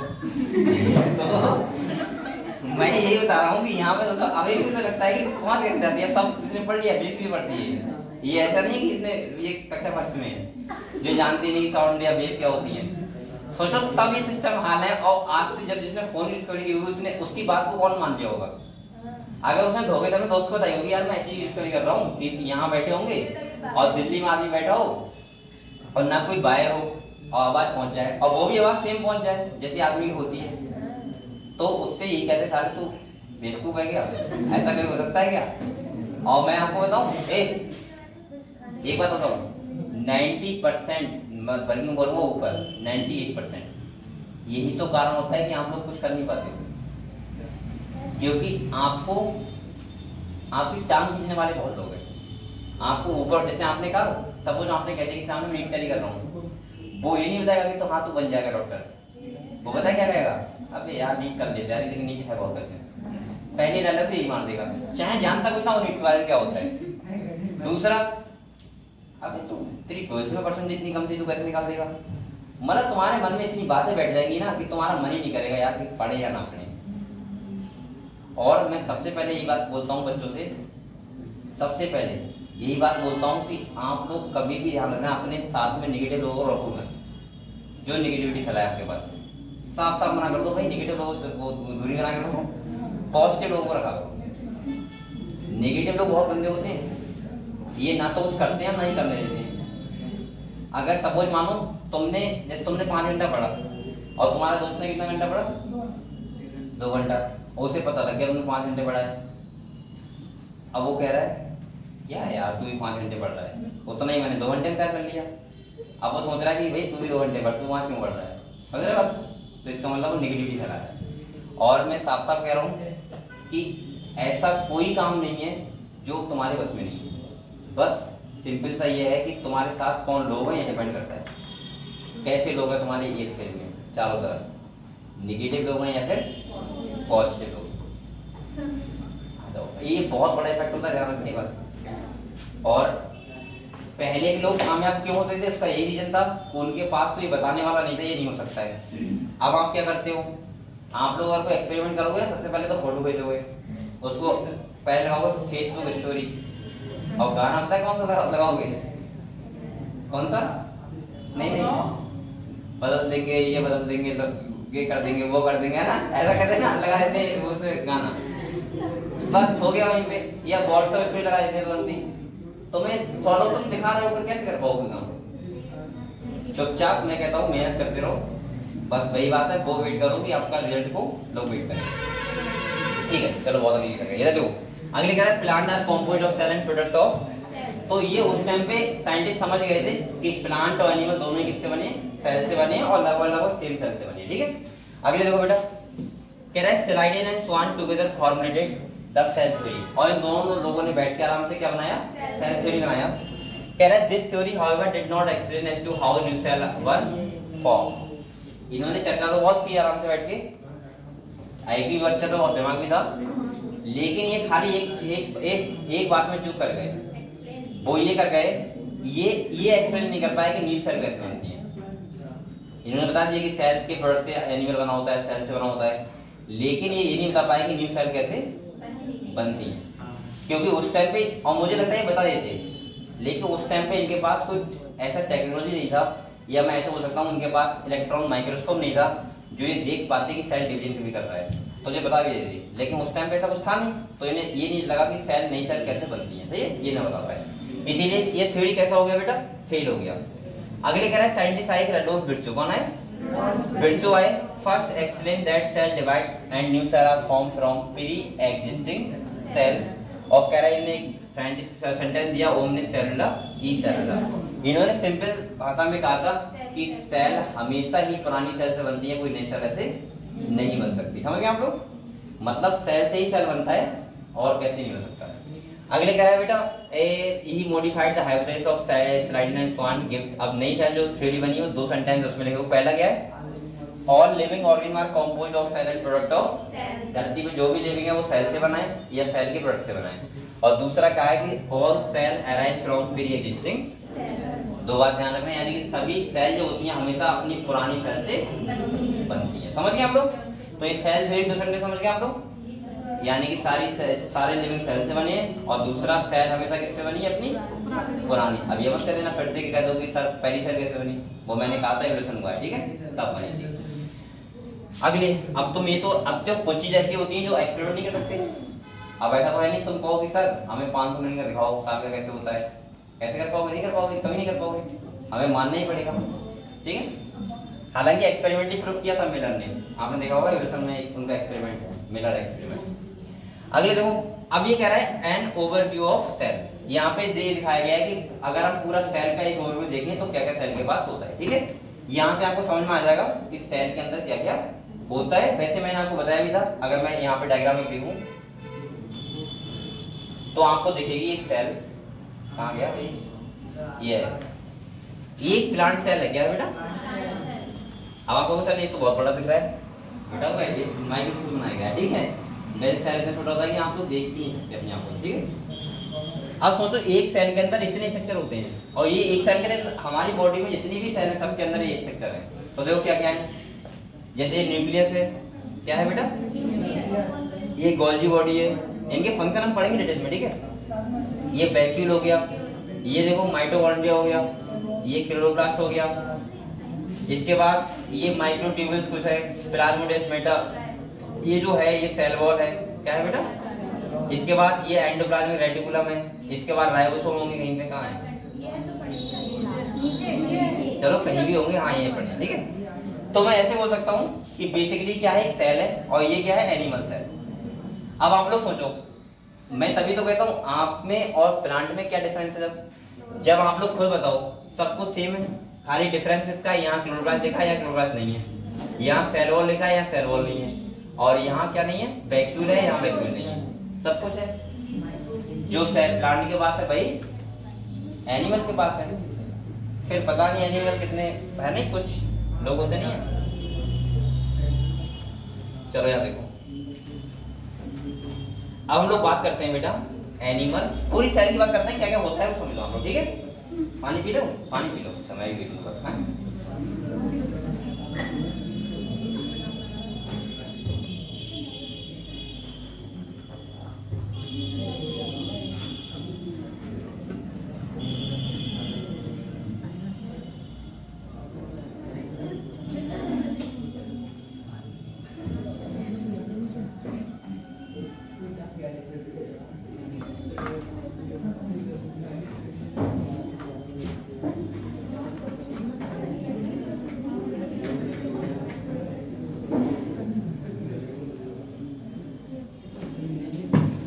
चलो ये देखते हैं हम कि पूरी सेल के पास क्या क्या होता है, सब सेल को यानी पूरा ओवरव्यू देखते हैं, ठीक है। तो देखो बेटा, कह रहा है you have a layer of जग सेल इन द अनियन पील।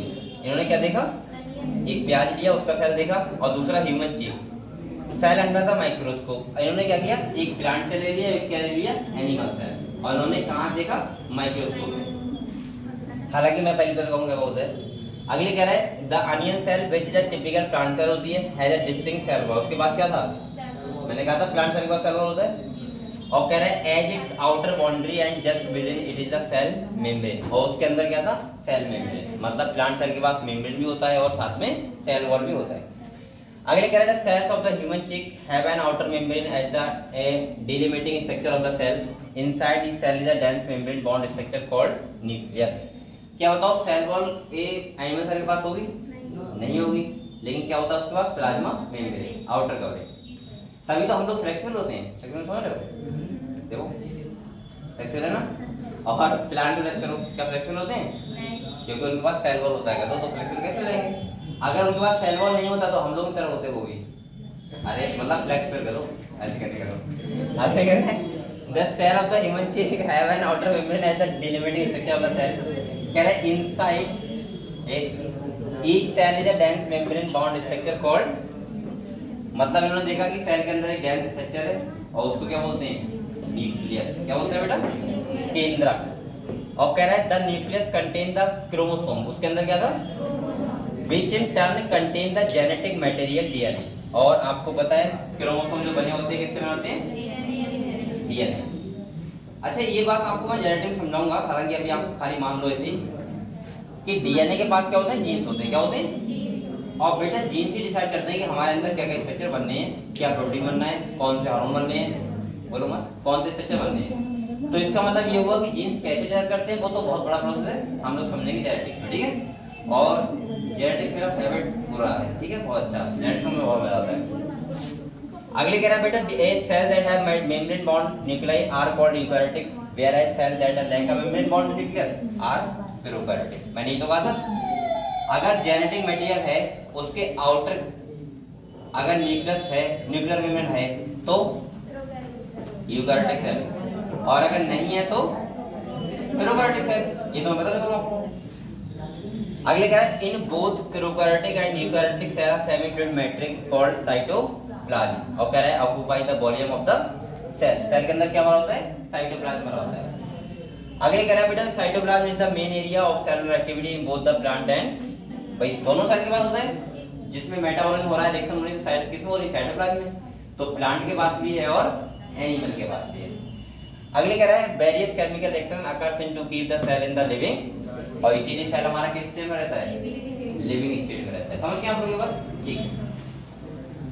अगले कह रहे हैं ये समझ में आ रहा है, क्लियर हो रहा है ना, अब तो हो रहा होगा, अब तो मुझे नहीं लग रहा है कि सेल में कुछ ऐसा लग रहा है आपको। अगले कह रहे हैं beside the nucleus the eukaryotic cell have other membrane bound distinct structure called organelles. Cell के अंदर क्या होते हैं, मेम्ब्रेन बॉन्ड स्ट्रक्चर होते हैं सेल के अंदर, ठीक है, और उन्हें क्या बोलते हैं हम लोग, ऑर्गेनेल्स। क्या बोलते हैं, ऑर्गेनेल्स। जैसे यहाँ लिखा है लाइक, बेटा बोलो मत, ER एंडोप्लाज्मिक रेटिकुलम। ये क्या है अभी मैं आपको बताऊंगा, और इनके फंक्शन क्या है वो भी आपको बताऊंगा, ठीक है। कह रहा है endoplasmic reticulum, Golgi complex, lysosome, mitochondria, microbody, vacuoles, ये सारे के सारे स्ट्रक्चर होते हैं और इनके ऊपर मेम्ब्रेन होती है, इसलिए बोलते हैं मेम्ब्रेन बॉन्ड स्ट्रक्चर, ठीक है। और यहाँ पे देखो क्या लिखा हुआ है, the prokaryotic cell lack such membrane bound organelle. और प्रोkaryotic सेल के पास ये स्ट्रक्चर क्या होते हैं, एब्सेंट होते हैं। तो यानी कि ये हुआ कि यूkaryotic सेल के पास ये सारे, देखो इसीलिए मैंने बोला था अगर आप लोगों को हर एक ऑर्गेनेल्स के बारे में नॉलेज है तो आप लोग सारे के सारे नाम मत बताओ, आप लोग खाली ये बोल दो, बेटा बोलो मत, जितने भी डबल मेम्ब्रेनस स्ट्रक्चर होते हैं वो प्रोkaryotic सेल में एब्सेंट होते हैं और यूkaryotic सेल में। अब डबल मेम्ब्रेन कौन कौन है, nucleus, mitochondria, chloroplast, endoplasmic reticulum और गोल्गी बॉडी। ये सारे के सारे क्या होते हैं, एब्सेंट होते हैं किसमें, प्रोkaryotic में, और प्रेजेंट होते हैं पहली बात। दूसरा अकेला ऐसा ऑर्गेनेल राइबोसोम है जिसके पास कोई भी मेम्ब्रेन नहीं है, तो इसका मतलब दोनों में है, प्रोkaryotic में भी और, समझ गए आप लोग ये बात हैं? इसमें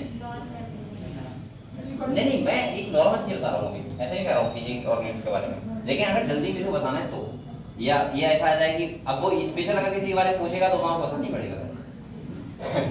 अगले वो कह रहा है ribosome are non membrane bond organelles. मैंने कहा था अच्छा राइबोसोम के बारे में कुछ बात बताऊं आपको, इंटरेस्टिंग। अच्छा राइबोसोम के बारे में आप लोग ये सोचते होंगे राइबोसोम क्या है। राइबोसोम में जैसे हम लोग एक नाम लेते हैं कि साइट ऑफ प्रोटीन सिंथेसिस, इसका मतलब ये नहीं कि राइबोसोम प्रोटीन बना रहा है। राइबोसोम एक जगह है जहाँ प्रोटीन बनती है, अगर हल्के में बोलोगे तो। जैसे हम लोग रट लेते हैं, पढ़ तो यही लेते हैं कि हाँ अब बहुत बच्चों लगता भी होगा कि राइबोसोम प्रोटीन बनाता है, ऐसा कुछ नहीं है। ये वही साहब है जैसे ड्रमंड कॉलेज हो गया, पढ़ा मैं रहा हूँ भाई, पढ़ तुम रहे हो, खाली कहाँ पढ़ रहे हो, तो ये ड्रमंड क्या हो गया, राइबोसोम। पढ़ा मैं रहा हूँ इसका मतलब डीएनए में हुआ, तुम पढ़ रहे हो इसका मतलब प्रोटीन तुम हो गए, तो दोनों काम हो गए।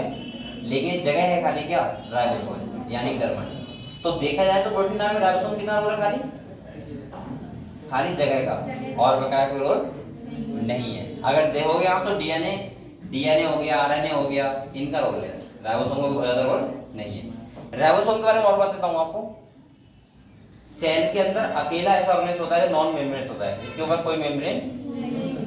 दूसरा राइबोसोम ही ऐसा स्ट्रक्चर होता है जो सेल के अंदर भी होता है और सेल के ऑर्गेनेल्स के अंदर भी होता है, जिसमें एग्जांपल होगा माइटोकॉन्ड्रिया और क्लोरोप्लास्ट। राइबोसोम मतलब सोचो, राइबोसोम एक तो खुद ऑर्गेनेल्स है जो साइटोप्लाज्म में, जैसे हम बात करते हैं माइटोकॉन्ड्रिया की, तो हम बात किसी और वो राइबोसोम की भी, लेकिन राइबोसोम माइटोकॉन्ड्रिया के अंदर भी होता है और क्लोरोप्लास्ट के भी। दूसरा ऐसे आता है ऑन, किस पे होता है, बाहर से किस पे होता है, तो एंडोप्लाज्मिक रेटिकुलम पे राइबोसोम प्रेजेंट होता है। तो ये 3-4 बातें थी जो आपको पता होनी चाहिए राइबोसोम के बारे में, ठीक है। हालांकि कोई ज्यादा बड़ा ऑर्गेनेल्स नहीं है। अगले देखो ना, इसका कोई ज्यादा इम्पोर्टेंट, लेकिन इम्पोर्टेंट फंक्शन तो है राइबोसोम में।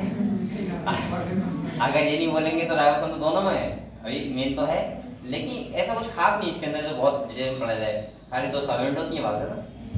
चलो ठीक है, कोई बात नहीं। मेन तो हमें लगती है माइटोकॉन्ड्रिया, क्लोरोप्लास्ट, है ना, पूरी बायोलॉजी पढ़ते रहेंगे हमेशा। अगले कह रहे हैं within the cell ribosome are found not only the cytoplasm, लिखा है, but also within the 2 organelles. कौन कौन से, क्लोरोप्लास्ट और लिखा है ऑन, रख दिया, ध्यान रखना। एक अगर वो कह रहा है इन, तो क्या लगाओगे 2, माइटोकॉन्ड्रिया और क्लोरोप्लास्ट। अगर वो दे रहा है ऑन, तो खाली एक लगाओगे, कहीं तुम इन ऑन में गड़बड़ कर जाओ, ध्यान रखना। कहीं लिखाओ ऑन और तुम पहले पढ़े क्लोरोप्लास्ट और माइटोकॉन्ड्रिया, ऐसे रीड फंसता है आपको, यहाँ पे भी फंसने वाली चीज, ठीक है। तो इनका मतलब 2 और ऑन का मतलब 1, यानी कौन, एंडोप्लाज्मिक रेटिकुलम। और हालांकि इस प्रेजेंट सेल में भी होता है। क्लियर हो बेटे, इतना क्लियर हुआ। अगर किसी बच्चों की डाउट हुआ करे, हालांकि मुझे लगता नहीं अगर सही से पढ़ रहा है तो डाउट हुआ करे तो आप लोग बड़े आराम से पूछ लिया करो, ठीक है, कि सारी द्वारा होता तो, ठीक है। ऐसी कोई बात नहीं कि मैं बोली मानूंगा, ऐसा कुछ नहीं। नॉर्मली मैं समझता हूँ कि आप लोग बायोलॉजी सब्जेक्ट ऐसा है जो मैं अगर पढ़ा रहा हूँ तो मुझे ऐसा लगता है कि हम रटना ना पड़े बहुत ज्यादा, एक फील आना चाहिए। जैसे आपको एक बार और सुनो, जैसे आपको लगे अगर अभी भी रटना पड़े ये बात कि सेल स्मॉलेस्ट यूनिट होता है, स्मॉल, अब आप समझ ही नहीं पा रहे स्मॉलेस्ट यूनिट क्यों होता है, तो क्या फायदा है। और 12th तक यही किया था आप लोगों ने, इसीलिए आप लोग बताया 12th वाला बच्चा नीट नहीं निकाल पाता है, क्योंकि 12th की टीचर उसे बताते हैं खाली कि सेल छोटा यूनिट होता है, लेकिन ये नहीं बताते क्यों होता है। समझ गए, आपने भी रटा ही होगा शायद, मैंने ही रटा था। और बहुत सारी बातें ऐसी होती हैं जो हम 12th भी कर लेते हैं, लेकिन वो डाउट हमारे मन में वैसा ही रहता है कि यार होता होगा कुछ। जैसे सपोज मानो मैंने कक्षा 1st में रटा था, माइटोकॉन्ड्रिया को कोशिका का पावर हाउस कहते हैं, ऊर्जा घर कहते हैं, मुझे नहीं पता क्यों कहते हैं, और क्योंकि मैंने रट लिया था। अगर लिख के आ गया कि माइटोकॉन्ड्रिया के बारे में सबसे पहले मैं नहीं लिखूंगा माइटोकॉन्ड्रिया कोशिका का ऊर्जा घर कहते हैं, अब मुझे ये नहीं पता ऊर्जा घर क्यों कहते हैं, और ऊर्जा घर कहते भी है, चलो क्यों कहते हैं वो तो छोड़ दो, वो तो बहुत बड़ी बात हो गई। ये भी नहीं पता था कि ऊर्जा का मतलब ऊर्जा किस रूप में आती है, ऐसा नहीं पता कि एटीपी कुछ झाड़ होता है, ऐसा खाली इतना पता था कि ऊर्जा घर होता है, लगता था ऐसे ट्रांसफार्म होता है, वो लाइट बदलता है, माइटोकॉन्ड्रिया बदलता होगा कुछ। तो इसीलिए मुझे लगता है कि 12th का बच्चा बहुत पिछड़ जाता है। अगर किसी बच्चे को 1st ईयर से उसको हर चीज का क्यों बताया जाएगा, तो मुझे लगता है उसका आईक्यू लेवल तेज बढ़ता है ना, कि जब वो 12th पास आउट करता है उसका लेवल ही अलग होता है। और यही डिफरेंस होता है एक इग्नोरेंट वाले बच्चे में और एक सीबीएसई वाले। सीबीएसई वाले टीचर जो हैं थोड़ा एडवांस कॉलेज स्कूल है, वो थोड़े अच्छे टीचर हैं। लेकिन मैं ही नहीं कर रहा हूँ, किसी बुराई नहीं कर रहा हूँ, ना किसी बुराई कर रहा हूँ, लेकिन अभी भी ऐसे कुछ लोकल में ऐसे स्कूल हैं जहाँ लोकल टीचर पढ़ाते हैं, उनको खुद ही नहीं पता होता है कि क्यों होता है उस जगह, तो दूसरे बच्चे क्या बताएंगे। ऐसे बहुत, मैं ये नहीं कर रहा हूँ कि मैं, जैसे उन्हें पता होता है कि हाँ सही है प्रोबायोटिक से बैक्टीरिया पास होती है, लेकिन उन्हें ये सच में ये फील आना ना होता है कि प्रोबायोटिक से बैक्टीरिया पास ही क्यों होती है, तो ये चीज होती है। ठीक है, तो अगर आप लोग जब तक ऐसे नहीं पढ़ोगे, पूरा बायोलॉजी आपको ऐसा लगेगा कि हम पढ़ नहीं रहे, मतलब स्टोरी सुन रहे हैं, अगर आपको ऐसा लगेगा तो आपको मजा आएगा ना। चलो अगले कह रहा है, देखो चलो घर चलो इधर चलो, कह रहा है cell differ greatly in size, shape and activity. For example बचा क्या? अच्छा अब देखो, कह रहा है animal cell contain another non membrane bond organelles called centrosome which help in cell. मैंने कहा था एनिमल के पास सेंट्रल क्या होता है, प्रेजेंट, और प्लांट सेल के पास क्या होता है, एब्सेंट। सही है, और ये हेल्प किसमें करता है? हाँ वो सेंट्रोली, सेंट्रोसोम से सेंट्रल होता है, बात एक ही है। सेंट्रोसोम जब परपेंडिकुलर लगते हैं तो बनाते हैं सेंट्रियोल। हाँ नहीं सेल वाले सिस्टम बताऊंगा, ठीक है। अरे देखो कह रहा है cell differ greatly in size. बेटा हम लोग बातें करने लगते हो, अबे तुम्हारे अंदर अलार्म लगा हुआ है कि 5 बजेंगे तो उसके बाद बातें स्टार्ट होंगी। आप लोग इधर देखना चाहिए, मैं खुद कहूँगा बेटा 5 जा रहे इतना टाइम हो, जल्दी चलो घर से कर जाओ। होता है लेकिन बहुत, अरे होता है मुझे पता है ये बात, लेकिन ऐसा नहीं होता कि तुम सोचोगे जैसे सेंट्रल क्या होता है, बताओ।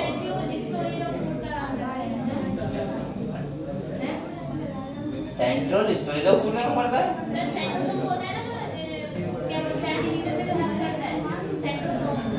और सेंट्रल का बहुत इसे बता दी बस, चलो मैं बात बताऊंगा, ठीक है। सेंट्रियोल सेंट्रियोल ही होता है, उस स्ट्रेटजी में हेल्प करता है, स्पिंडल फाइबर होता है। एक तो अभी तुम बता रहा हूँ, सेंट्रोमियर वो होता है जो जिससे क्रोमैटिन होते हैं, वो होता है। सेंट्रियोल वो होता है जो स्पिंडल फाइबर बनाता है, और सेंट्रियोल बना होता है जब 2 सेंट्रोसोम परपेंडिकुलर लगते हैं। ये पूरा डिटेल है। हाँ तो कंटिन्यू करो ना। अगले देखो ए कह रहा है centrosome which help in cell division, ये किसमें हेल्प करता है, सेल डिवीजन। अगले देखो बेटा, अब एक बात बताओ मुझे, सेल का शेप और साइज सबके अलग होते हैं। जैसे आपके अंदर इतने डिफरेंट साइज के और डिफरेंट शेप के सेल हैं कि आप लोग सोच सकते हो। जैसे हमारा नर्व सेल कैसा होता है, लॉन्गिश सेल। अगर मैं बात करूं नेफ्रॉन की, वो अलग होगा। अगर हम हार्ट के सेल की बात करें तो वो अलग होंगे, बोन के सेल अलग होंगे, ऐसे आरबीसी अलग होगा, डब्ल्यूबीसी अलग होगा। सही है, तो इसका मतलब सिंपल सुनो। जैसे अगर आपसे क्वेश्चन पूछ जाए कि बताओ सबसे बड़ा लार्ज सेल बताओ, क्या बताते हैं? ऑस्ट्रिच का एग। अब हम लोग खुद सोचे, हाँ सही है, शुतुरमुर्ग का अंडा जो होता है, शुतुरमुर्ग, हाँ ठीक है, शुतुरमुर्ग ऑस्ट्रिच बोलते हैं, ऑस्ट्रिच। सुन लो पहले बेटा, सुन लो। अब आप कहोगे सर आपने तो बताया था सेल हम देख नहीं सकते कि छोटा होता है, लेकिन ये तो हम कह रहे हैं इतना बड़ा होता है, क्योंकि वो है इतना बड़ा है, क्या दिक्कत है उसमें? अब सोचो वो कितना बड़ा होता है, इतना बड़ा होता है, एक सेल है खाली। और अगर मैं वैसे कहूँ तो इतनी जगह में इतने सेल आ जाएंगे कि आप लोग काउंट भी नहीं कर सकते। तो हो गया डिफरेंट, हाँ क्योंकि एग है ना, वो तो गैमेट है, ठीक है। तो ये यहाँ देखो बातें करने लगे बेटा। कह रहा है cell differ greatly in size, shape and activity. For example अब यहाँ पे कह रहा है माइकोप्लाज्मा, बताओ कौन से किंगडम का है? हाँ मोनेरा। कह रहा है स्मॉलेस्ट सेल, क्या सेल है? अगले कह रहा है are only 0.3 mm in the length while bacteria, कह रहा है हो सकता है कितना 3 to 5 mm। समझ गए? अच्छा एक कहीं लिखा था मैंने, पता नहीं कहाँ लिखा है, किसी ने क्वेश्चन पूछा था मुझसे, अगर वायरस का भी नाम लिखा है तो ध्यान रखना वायरस बैक्टीरिया से छोटा होता है और वायरस माइकोप्लाज्मा से छोटा होता है, लेकिन वायरस लिविंग नहीं, इसलिए हम उसको काउंट नहीं करते। समझ गए? ये डायग्राम भी है शायद अगले है, ठीक है। अगले कह रहा है the largest cell, largest isolate single cell क्या है बेटा? Egg of an ostrich. Ostrich यहाँ पे नहीं होते ना, कहाँ होते हैं? ऑस्ट्रेलिया होते हैं ना। आज चले जाओ तो एक ऑस्ट्रिच का आमलेट बना के खा के आना। आमलेट अरे गधो तो मुर्गी अंडे खा लेते तो उसमें क्या दिक्कत है? उसमें 5 लोग खाओगे मिलके क्या दिक्कत है? वो लोग खाते होंगे। अरे अरे ऑस्ट्रेलिया में सब लोग अंडा खाते हैं बेटा, जैसे हम लोग मुर्गी का अंडा खाते हैं। और एक सुनो सुनो, खाने को तो चूहा भी खा जाते हैं। अरे ये और कीड़े मकोड़े खा जाते हैं। अरे अरे शांत हो। तो ये तो एक सुनो सुनो, ये तो अपना अपना एक नजरिया है कि तुम लोग क्या खाना चाहते हो क्या नहीं खाते हो। इससे क्या मतलब भाई, किसी को हम नहीं तो नहीं सकते ना कि ये क्यों खा रहे हो क्यों नहीं खा रहे हो, उसका चॉइस उसका मन। अब आप लोग ऐसे बोलो, ऐसे बोलोगे, ऐसे आप लोग अगर उसको ऐसा लगता हो बेटे कौन बातें कर रहा है भगा दूंगा। हाँ जैसे बातें करनी जाओ, जैसे पढ़ना है वो रुको जाओगे, तुम वैसे जाओ, बातें नहीं कर रही, हम वैसे जाओगे खाना खा के यार रुको 5 मिनट ठीक है। पूछेंगे तुम्हारी पूछेंगे तो चले जाओ। और कोई बातें करने वाला है यहाँ पे जो पढ़ना नहीं चाह रहा है जाओ बेटा, तुम जाओ, कोई दिक्कत नहीं है। बातें करने जा रहे हो तो या शांति से बैठो। तो यहाँ पे मैं ये कह रहा हूँ किसी के फूड से हमें कोई प्रॉब्लम नहीं होनी चाहिए, क्योंकि वो अपना एक पॉइंट ऑफ व्यू होता है। तो ऐसा नहीं कर सकते कि जैसे मैं दाल नहीं खाता हूँ तो मैं ये कैसे कर सकता हूँ पूरी दुनिया में दाल नहीं खाएगा भाई, वो तो मेरा पॉइंट ऑफ मुझे सही नहीं लगती है, उसमें क्या दिक्कत है। किसी किसी को दाल सबसे ज्यादा फेवरेट होती है, समझे बात को। ऐसे ही अगर आप लोग जितने ऐसे ज्ञानी लोग हुआ करें कि तुम ये मत खाया करो वो मत खाया करो, ऐसे लोगों से कहा करो कि तुम चाइना चले जाओ, सही है चाइना।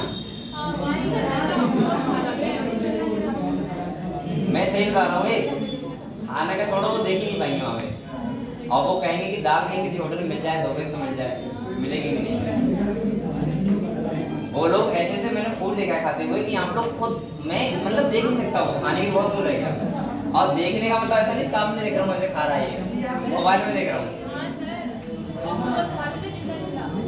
अरे वो बहुत छोटी चीज है बस। मैंने वो देखा सांप, चलो कोई बात नहीं, बना खा दिया ठीक है, छिपकली बना के तो खा रहे हैं, मतलब पका के। मैंने पता नहीं क्या देखा, तो वो इंसेक्ट खा रहे थे, जिंदा खा रहे थे, वो इंसेक्ट घूम रहे थे तो ऐसे कर रहे थे, कीड़े ऐसे खाते चम्मच से। तो वहां क्या करोगे जाके बताओ, जाओगे तो अच्छी बात है, तो अच्छी बात है, क्या कर रहे हैं।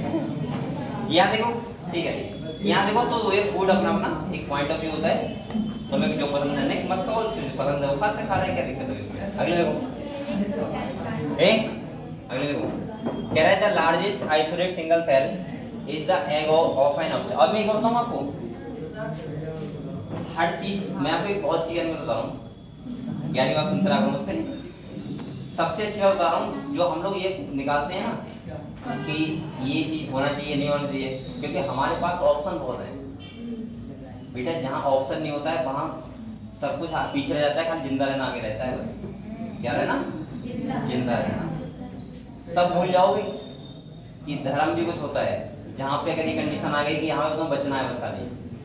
तो इसीलिए मैं कह रहा हूँ, मैं ये नहीं कह रहा हूँ खाने पीने लेकिन वैसे बता रहा हूँ तुमको, खाली ये ध्यान रहेगा कि मुझे जिंदा मत बचूं कैसे, बस मुझे मतलब नहीं कि मैं कुछ भी हूँ, लेकिन मेन चीज है। तो इसीलिए मैं कह रहा हूँ यहाँ पे आप लोग इतनी वैरायटी तक क्यों बनाए पड़े हैं भारत में या फिर ये इक्वेटरी साइड में, क्योंकि यहाँ ऑप्शन आपके पास बहुत ज्यादा है।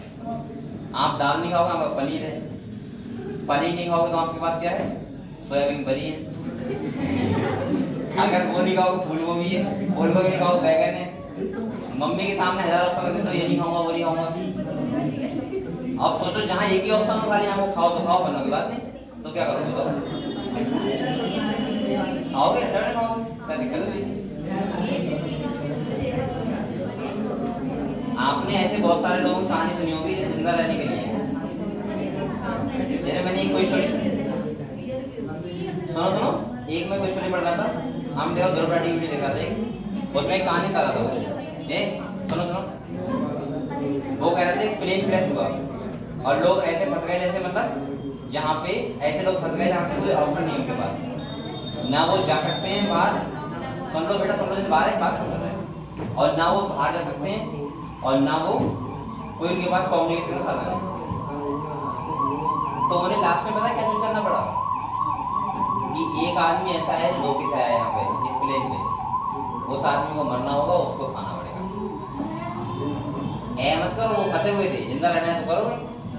उससे पहले वो ये कर चुके थे कि उनमें इतने कुत्ते लेके आए थे, तुम्हारे खा चुके थे। भाई कुछ ना कुछ तो चाहिए ना, भूखा रहना है तो वहां पे जिंदा रहने के लिए। तो ऑप्शन यहाँ पे इसलिए खिलाना है, इसीलिए यहाँ पे इतना लोग ड्रामा करते हैं। अगर तुम्हारे पास ऑप्शन नहीं रहेगा सब कुछ खाओगे तुम्हारे, इसीलिए जो मम्मी बनाया करो चुपचाप खा लिया करो, ज्यादा मोहन दिखाया करो कि ये नहीं खाना मुझे, वो नहीं खाना। जितने रूम पर आओगे पता लग जाएगा तुम्हारे। एक इतना पढ़ लो खाली बेटा, इतना कह रहा है द लार्जेस्ट आइसोलेट्स। अब 2 दिन छुट्टी मिलेगी आप लोग को, टेंशन रहना। Single cell is the egg of an ostrich. Multi cellular organism human red blood cell का होता है 7.0 डायमीटर का होता है। नर्व सेल हमारा कैसा होता है बेटा? लॉन्गेस्ट। एक बात ध्यान रखना, लॉन्गेस्ट और लार्जेस्ट में डिफरेंट है। लार्जेस्ट मतलब कौन आएगा? Ostrich egg. और लॉन्गेस्ट मतलब नर्व। लॉन्गेस्ट मतलब लंबाई में और लार्जेस्ट मतलब बड़ा। कह रहा है cells also very greatly in the shape they may be disc. अब देखो शेप की बात करें तो हर शेप की है आपने, ये क्या पढ़ो देखो, जैसे नर्व सेल है, ये तुम्हारी ट्रैकिट की सेल है, ये मेजोफिल सेल है, हर है शेप इनका अलग, ये आरबीसी है, वो डब्ल्यूबीसी है। तो ये सब डिफरेंट शेप की है। तो आप लोगों को ये क्लियर हुआ सेल के बारे में? हम लोग कंटिन्यू करेंगे 2 दिन बाद। और आप लोग ध्यान सुनो, अभी 2 दिन में आपको यानी 2 दिन मिले हैं तो आप लोग भूल जाओगे मैं तैयारी कर रहा हूँ। पता नहीं कि बच्चे भूल जाते हैं कि तैयारी भी कर रहे हैं, उन्हें लगता है अरे अब तब तो मैं तैयारी कर रहा हूँ, तो मैं सेव हूँ, घर पे हूँ, अभी तो पढ़ाई करनी है, पढ़ाई 2 दिन। और आप लोग कोशिश करना कि अभी तक इतना पढ़ा दिया है, जितना ही पढ़ाया मैंने, बायोलॉजी बात कर रहा हूँ, इस चैप्टर तक पूरा एक बार अच्छे से रिवाइज कर लो। और हर एक चैप्टर के कम से कम 200 क्वेश्चन लगा लो। 2 दिन मिलना है आपके पास, आराम से आप लोग क्वेश्चन लगाना बैठ के, ठीक है। और सब बच्चे मिलेंगे हम लोग कब? मंडे।